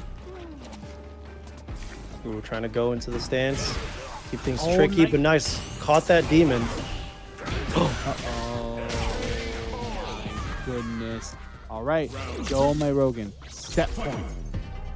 Set point for Joe after a nasty bait on that Venomous Fang. Was he ready? Yes, he was. Neutral jump, the level 1 reversal. It did not reach high enough. And now JoeUmerogan in such a good positional advantage, but the snake step, the slippery slide out from Campaign. And nice, the perfect parry to be able to get some more advantage. Oh, but the dump outs. It's just like Campaign can't keep a lead. Can't keep a lead, unfortunately. JoeUmerogan, you know, even with this is all extra credit right now. He has 3 bars going into the last round if need be, or if he just wants to close it out. But there's the coward crouch, and there is the confirmed campaign. Not out of it just yet. Yeah, not quite. Thankfully staying alive. Dropped the Orchid just to keep the poison ticking. Was managed to just stay in range to be plus, but Joe walking a little bit forward, as we saw in his set against Enzo. Not afraid to advance forward very fluidly, and now he's going into the level 3 to be able to get a huge lead. And a lot of work that Campaign has to work through now is one really good touch is going to be able to do it for Joe. Look at that! Look at the movement! This guy's walk speed is criminal! Is he gonna be able to do it? The heavy Tatsu, and yes! JoeUmerogan 3-1 over Campaign, knocking the Aki out of the bracket. And move bracket, cutting through killers left and right, and this might be another one of them. But can BDB do it? Here we go. Winners finals. BDB BlazeDeathBlade going up against Oni's own Naji. Here we get going. The answer in the chat too, man. Everybody's coming in strong. The Aki Spirit Bomb. Let's go. Put your hands up. Put your hands in the snake formation like that. Oh, nice with the punish counter, but was not able to capitalize because it traded with the fireball. Look at that, Naji. Opens up low. Like to do that to ODDP unhand me. It feels like purple coat, the purple Cobras came out to play. One last game, a dodgeball. But right now, you can't dodge this level 1 in the corner. Naji gets set up the fireball at the end to make it meaty. And absolutely peek around and clean it up. I wonder what he was pressing there to try to get out of that situation. You saw that BDB was trying to go for the perfect parry to be able to get a positional situation, but nice baits out that DP, was able to make sure it goes the wrong way, and nice keeps that pressure with the low, but not able to convert from those plus frames, but still able to get such a good position. Naji forced to EXDP yet again. Poke out, okay, into the burst. We haven't seen that much as a frame trap, right? We see the Nightshade, for example, but we never see the fall. And when it happens, it's a rare occasion. It's nice to see, but Naji, not out of it just yet. The perfect parry. This could be bad. That super is going to whittle down that drive mid. Yeah, there it is. And nice. He has to jump out to escape, and hopefully he's able to block these out. All of this pressure that's going to come in strong. He's got to watch that air game. He's got to make sure he locks him down, but Naji forward advancing, keeping it strong. Nice, trying to lock him down with the fireball, and he does it. Tries to jump away from it and was not able to do it. That level 2 is going to be a really big force that BDB has to be prepared for. Punish counter on the whiff parry. Absolutely. 1-0 on the board for Naji right now. You know, he's running late night, you know, into New York. You got nothing better to do on a Monday night. We appreciate y'all hanging out with us Fireflies tonight. A backdash to kill that throw, very nice. A neutral jump to try to escape a situation afterwards, but respecting how Naji was trying to move. And look at this, the way that Naji is moving is just constantly in and out of the ranges, more than willing to take those because he knows he can make a hit count. So now BDB has to try to move preemptively in and around the ways that Naji wants to poke. Look at that, just full sending it. It feels like Naji, even though Aki has, you know, the range that she does, it feels like Naji just has full screen control, and it's making BDB uncomfortable even with that advance. Nice catch on that drive rush and keeping things going 1 round into game 2. Absolutely. Naji just looking like he's in full control of these. It feels like BDB, even though like you're pressing the issue, like Naji, like he'll take these trades because 99% of them have been in his favor.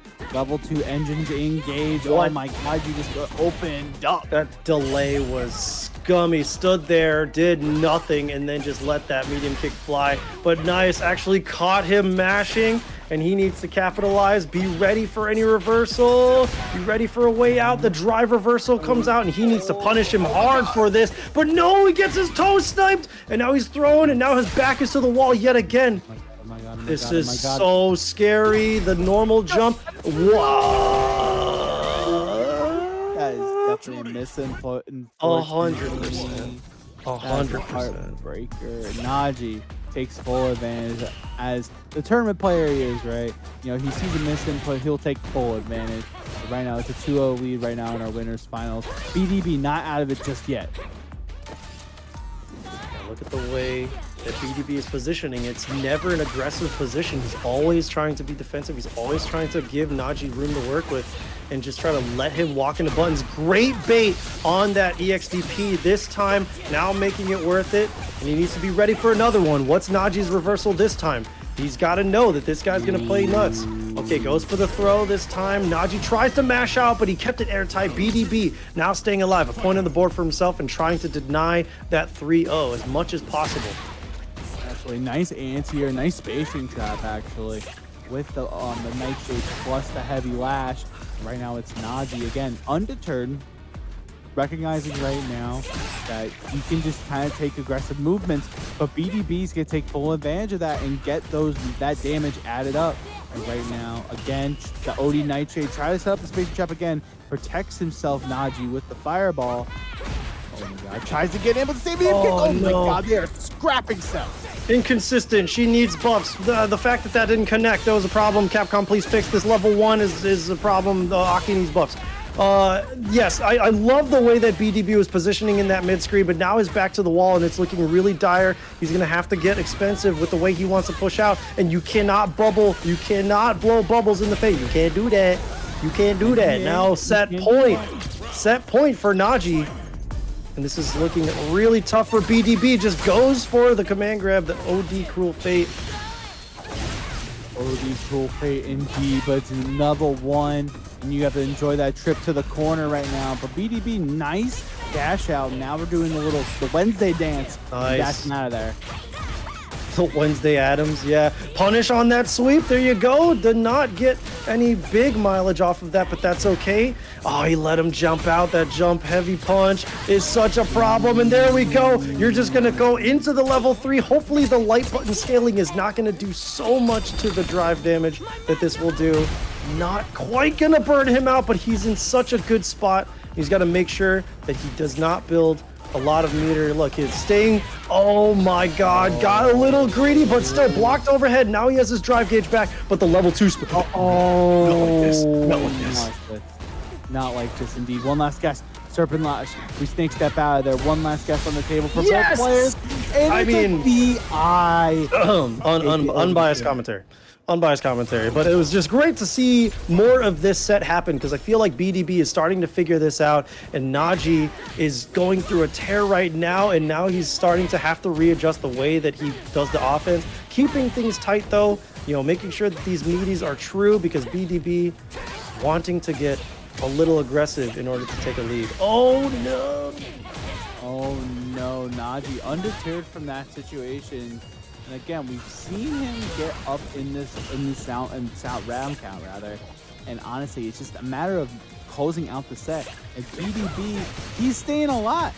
You know, he's staying alive, staying alive. Yeah, it's true. He's staying alive. He's giving a lot of respect to the air too. Every time Naji goes into the air, he's not willing to go for an overhead, or sorry, an anti-air. And that's great that he's doing so. Goes for the back throw, just wants a positional advantage.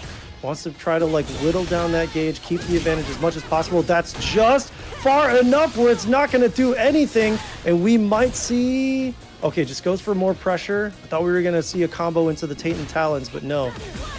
Letting the poison do its work, but it didn't do enough work as the toes were sniped, and BDB has to fight for his life once again as Naji's at set point. Get up!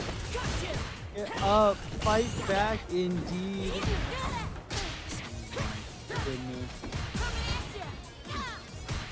Oh, Naji getting a little antsy. Oh, but great reaction to the parry there, but caught with that cross up, and BDB needs to make this count. Tried to go for a reset or drop that combo, either or. Naji is going to run miles with it, but a proper punish on that, and nice. Going to go into the level 3, build some of that meter back, do a ton of damage, and hopefully going to be able to do what he can to close this round out, salvage this because it's so scary. There's the throw. One last guess on the table. Where will it be? And it's a trade for BDB. BDB staying in it.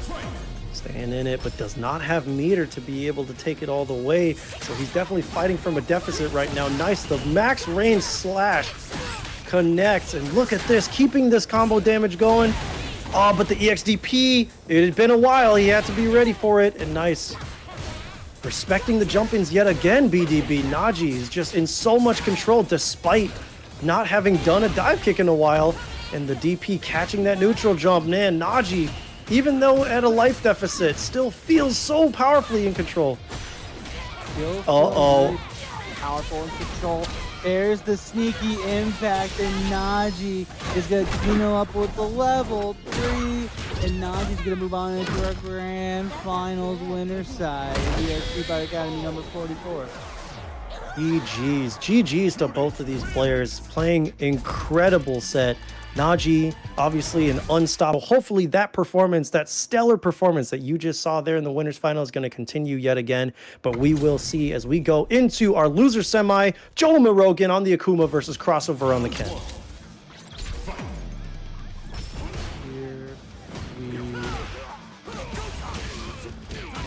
Oh God, the crossover. Good. This is looking really bad already. Look at this. This life is such a difference already. Okay, nice. The stand heavy punch. And look, the chase down with the demon. Dude, he gets advantage off of everything, this guy. People are counting out Akuma already. Oh, the 9,000 vitality is going to do him in. Bro, he gets pressure constantly sticks to you. Look at this. You're eating a fireball. You're eating another fireball. He knocks you down. He demons in your face. You can't do it. You can't do that. Can't do that. And right now, JoeUmerogan again practicing what I was preaching before. This character with that recovery on that fireball and really just controlling. And we've seen this all night from all of Joe's opponents. But I like the level 1 to snuff out the demon foot. Yeah, keeping that pressure. Look at him. Still going. Still going. There's the catching medium punch. Full conversion. Is it? JoeUmerogan. Are you joking? Are you serious? Is he dead? That was a straight. That was. Yo, this is a two-touch ass game. Two-touch game. That was a penance stare into a game 1 win. Anybody who downplays Akuma, again, anybody who's downplaying Akuma, I want your name, I want your address, I want all your personal info. I want to know who your favorite teacher was in grade school. I want to know your favorite restaurant, your mother's maiden name, because I'm coming to your house. Not meeting all of your food. I want your favorite order from Chili's. I want to know what your go-to fast food spot is, how you like your salad. I want everything. You start downplaying Akuma. I need the 3 digits on the back because you are a paid shill. I don't know who's paying you, but it's time to fork some of that over. Okay. EXDP cuts through that air fireball just well enough. Oh, but the target combo hit confirmable. Good stuff from JoeUmerogan to keep this pressure, but can Crossover escape this? Looks like he's in a really world apart. And again, the stand fierce whipping against the stand fierce from Akuma, and JoeUmerogan's big full advantage. Joe up 2-0 just like that against Crossover, making it look pretty dominant so far. Yeah, good stuff from Crossover to open that round with the EX Fireball, knowing that that's how it's going to have to be. But nice, the perfect parry to continue that momentum up. Did not go for a DP, just wanting to go for pressure some more. But the back fierce to stop the drive rush? Is that even a thing? Did he mean to do that? How did that happen? How did that work?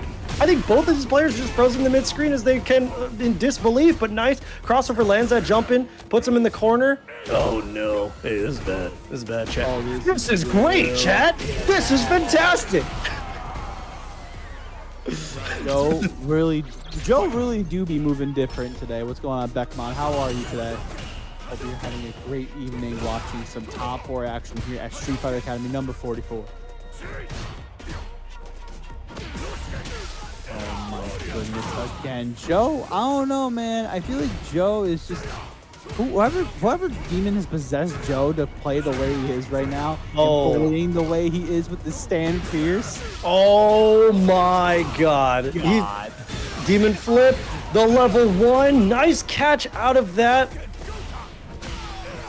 Are you? Oh god, that was so bad. But the EXDP, JoeUmerogan immediately at set point as Crossover fighting for his life, trying to salvage a win here. Hopefully he can take this round in order to be able to stay alive. Already in the corner. Good stuff. Delay tech works out, but the stand roundhouse. Oh no. Into the level 3 already. Look into my eyes. What do you see? A drive gauge, a little bit yellow, and your health bar a little bit. I am tired. Bro, I am feeling the Akuma demon. Ken's level 3 is the sit down and shut up. Akuma's is the lay down and shut up, dude. Lay down and die. That's what it is. Lay down and die. It's dangerous, man. Sip of calamity. This is sip. Pinky There's up. so much life that Crossover has to cut through, but it is still Akuma, so hopefully this will help. Here we go. Not quite the sit down and shut up, just outside the range, so that's not going to be just the damage that he needs. He still needs to do a little bit more. Oh, the level 1, but he blocks it, and he's able to get a full drive rush punish. Good stuff to Crossover, staying alive and bringing it to 2-1 in favor of JoeUmerogan right now. Real strong right now. Crossover not out of the woods just yet. Oh boy. The punish counter throw. Oh, but nice. Lands that cross up from the back of the skull.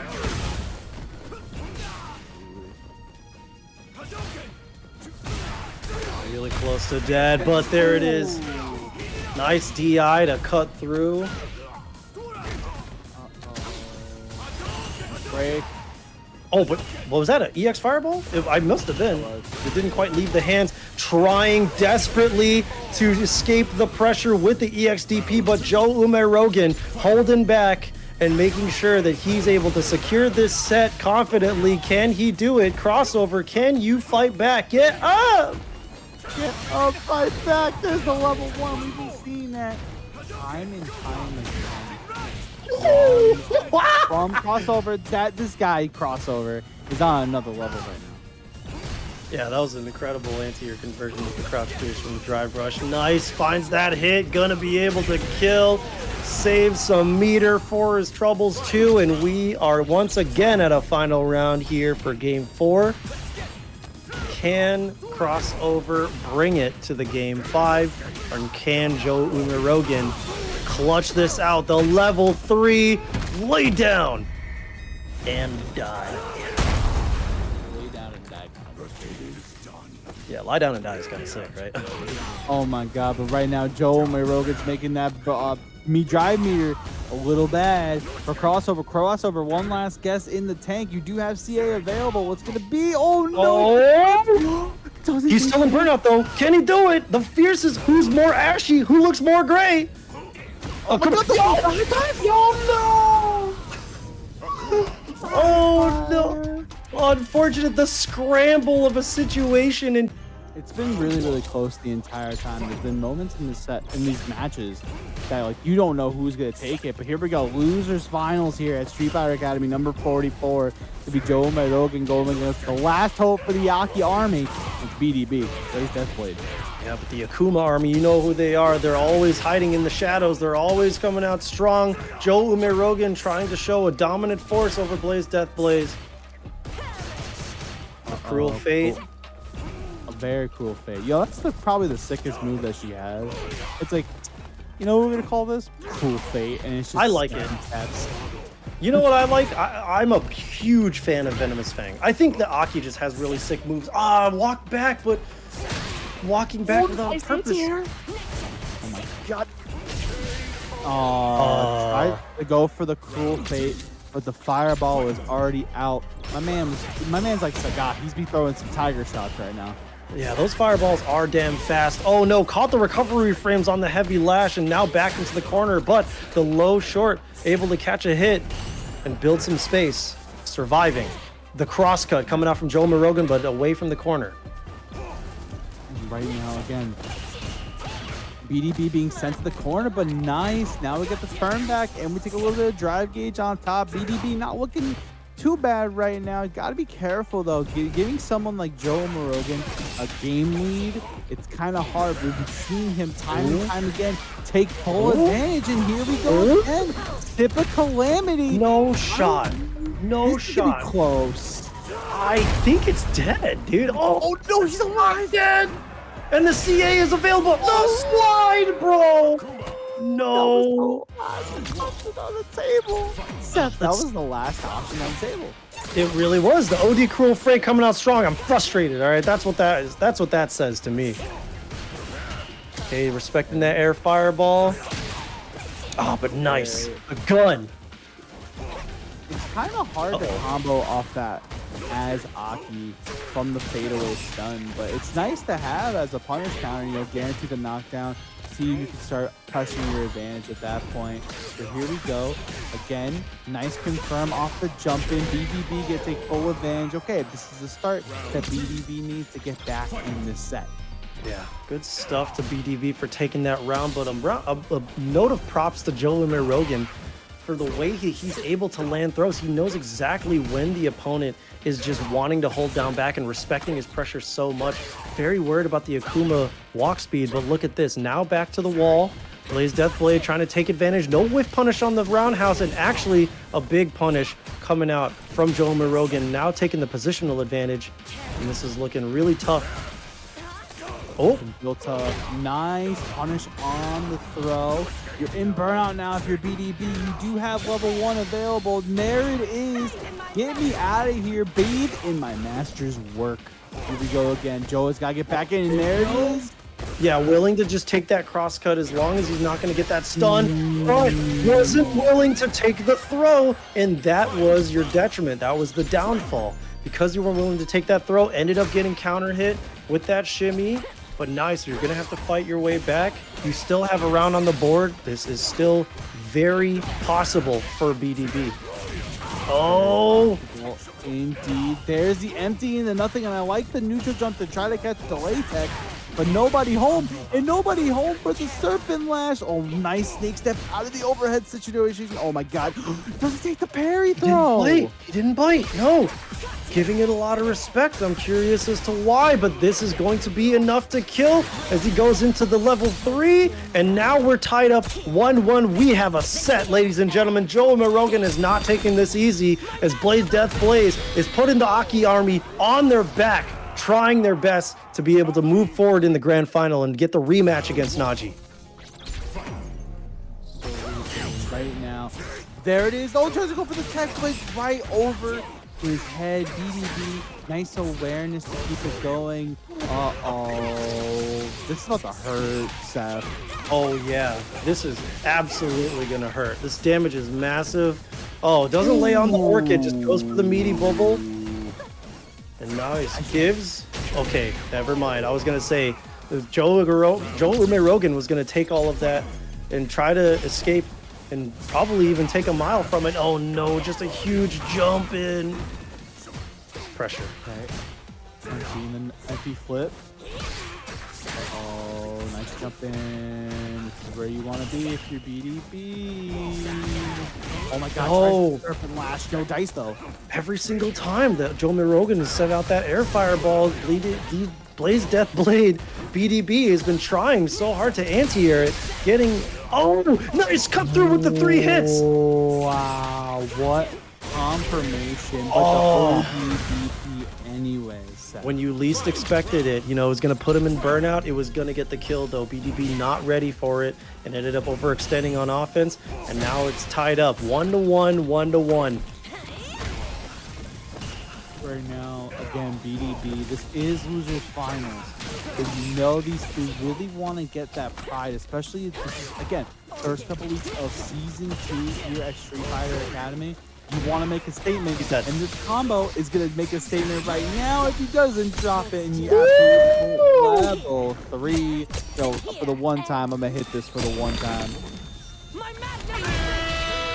Jesus Christ. Hit the air horn. My magnum opus. My Look, magnum man, opus. I'm sure the Aki fans, the Aki players in the chat are popping off. They're so excited, but JoeUmerogan is back to the wall now. He is going for the character switch. We're going to see Luke come out instead of Akuma, a character that he's been playing all year. He's most comfortable with, and now BDB has the most uphill battle to climb despite only needing 2 more rounds to take the set. The air horn is crazy at the end of the day, but sometimes you gotta wake people up and recognize that this character Aki, you know, she's pretty good, man. You know, I remember the days when we all thought Aki was bad. Do you remember those days? I remember those days. I remember those days. I still think sometimes. But listen, I think that this could work out better for BDB, considering the fact that now Luke is forced to stay on the ground. And look at that. Where before the heavy Savage Lasses were not finding their mark on the air fireballs, now they'll more than likely be able to consistently find their mark on a regular jump in. But the EXDP from JoeUmerogan trying to keep things in his control, but now having to hold all of this, and BDB having to stay ready for that level 1. When's it coming out? And there it is. It takes it. And one more round to move on into the grand final. Can he do it? Can he get his run back with Naji, or is JoeUmerogan about to get his lift back and get back into where he rightfully deserves? Right now, BDB trying to get it done right now, trying to keep that poison applied. Uh-oh, here comes Joe, parry throw, another spine buster on deck. Uh-oh, here he comes. Looks really nervous. Oh, but finds a hit, but not the hit that he needs. The back throw could be bad. He has full level 3, and he takes that cross cut, gets himself out of the corner. Another spine buster mid-screen, having to hold all this pressure, and it's so close. It's so risky, and either way, drive reversal brings him back to the corner. He wasn't buffering, and he got stunned. JoeUmerogan needs one more point to tie this up and deny the win from BlazeDeathBlade. One more to get it done. But right now, it's the end. It's the low after that. It's super plus on block. That's +5 off drive rush. It is disgusting. Oh my goodness. Nice anti-air crouch spears again coming up in spades. Can take full advantage of this. Reapply the poison. There's the jump. There's the can. Oh my goodness. BDB is gonna clean this up. Level 3 with the 7 golden letters. We're gonna run back over our winners finals. JoeUmerogan bows out at 3rd place. BDB's your winner. What an incredible set. The perfect to do it. An incredible showing for the Aki army here. That sounds fine too, okay? But still, let's get into our grand finals. Naji, BlazeDeathBlade, get in there. Let's do this thing. BDB needs to win 2 sets in order to seal out the tournament. Naji only needs 1. Can one of these guys get it done and become Street Fighter Academy champion? Still very possible. But can BDB take what he got from that from the earlier set that they played and win this rematch? This is the last game of the day. Final game of the day. Sneaky impact indeed. Naji's gonna spend the actual score. The DI!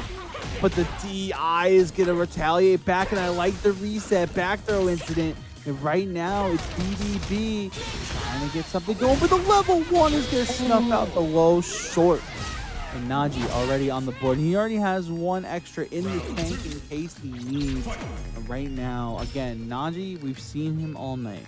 We've seen him play such an emphatic style, that awesome aggressive style that he's known for, and really keeping his spacing to an all that minimum. He's using things like stand medium kick, he's using things like stand heavy punch, and he's using things that kind of box out at certain ranges, especially against a character like Aki. It gets a little tricky, but right now, BDB's got something to say about it. Clean jump in. He's got to be worried about a reversal coming out from Naji, but nice finds the can and baits out the throw attempt, and he's able to take this hopefully without any meter. Yes, there it is, and it looks like BDB has what he needs in order to be able to contest this time around in this very nail-biting set going up against Naji. Naji, one of the things that I can commend about Naji is he always has these very unpredictable reversals. It doesn't seem like BDB or anybody else that's been able to fight has been able to bait those out or even contest with them. The anti-airs are consistent. Look at this, finding the gaps in the pressure. It's been incredibly consistent from Naji, and here it is, going to go for that burnout at this raw level 3, and the pressure is just going to continue to mount. How is he going to escape this? Naji going for the perfect parry. Level 3 is still available for BDB, but the anti-air coming out against Naji. The lockdown is real. Now he backs off, whips the DI, and hopefully it's not going to be to his detriment. It's going to be a huge punish, and look at this. Oh, to a fatal degree. Farewell indeed. Both use level 3. Naji still has the life lead. Drive meter relatively even on both players' side now. Oh my god, the 12 frames, you can feel it from a mile away. Naji 1-0 on the board. The walk all the way up, it was so risky, and yeah, you feel that nerf to the drive parry recovery is so bad now. Well, no, I mean, you feel it now. It feels really bad. But Naji taking that game 1 pretty convincingly. Here we go. How can BDB fight back? Already has Naji in the corner. The attempt at the jump out, but just going for the reversal. I'm getting out of this corner, he says.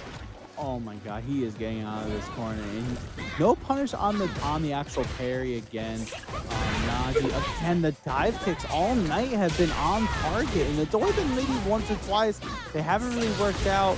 Uh-oh, the fireball's still there. Oh, but he stayed in the parry stance, got thrown, but was able to escape the tick throw.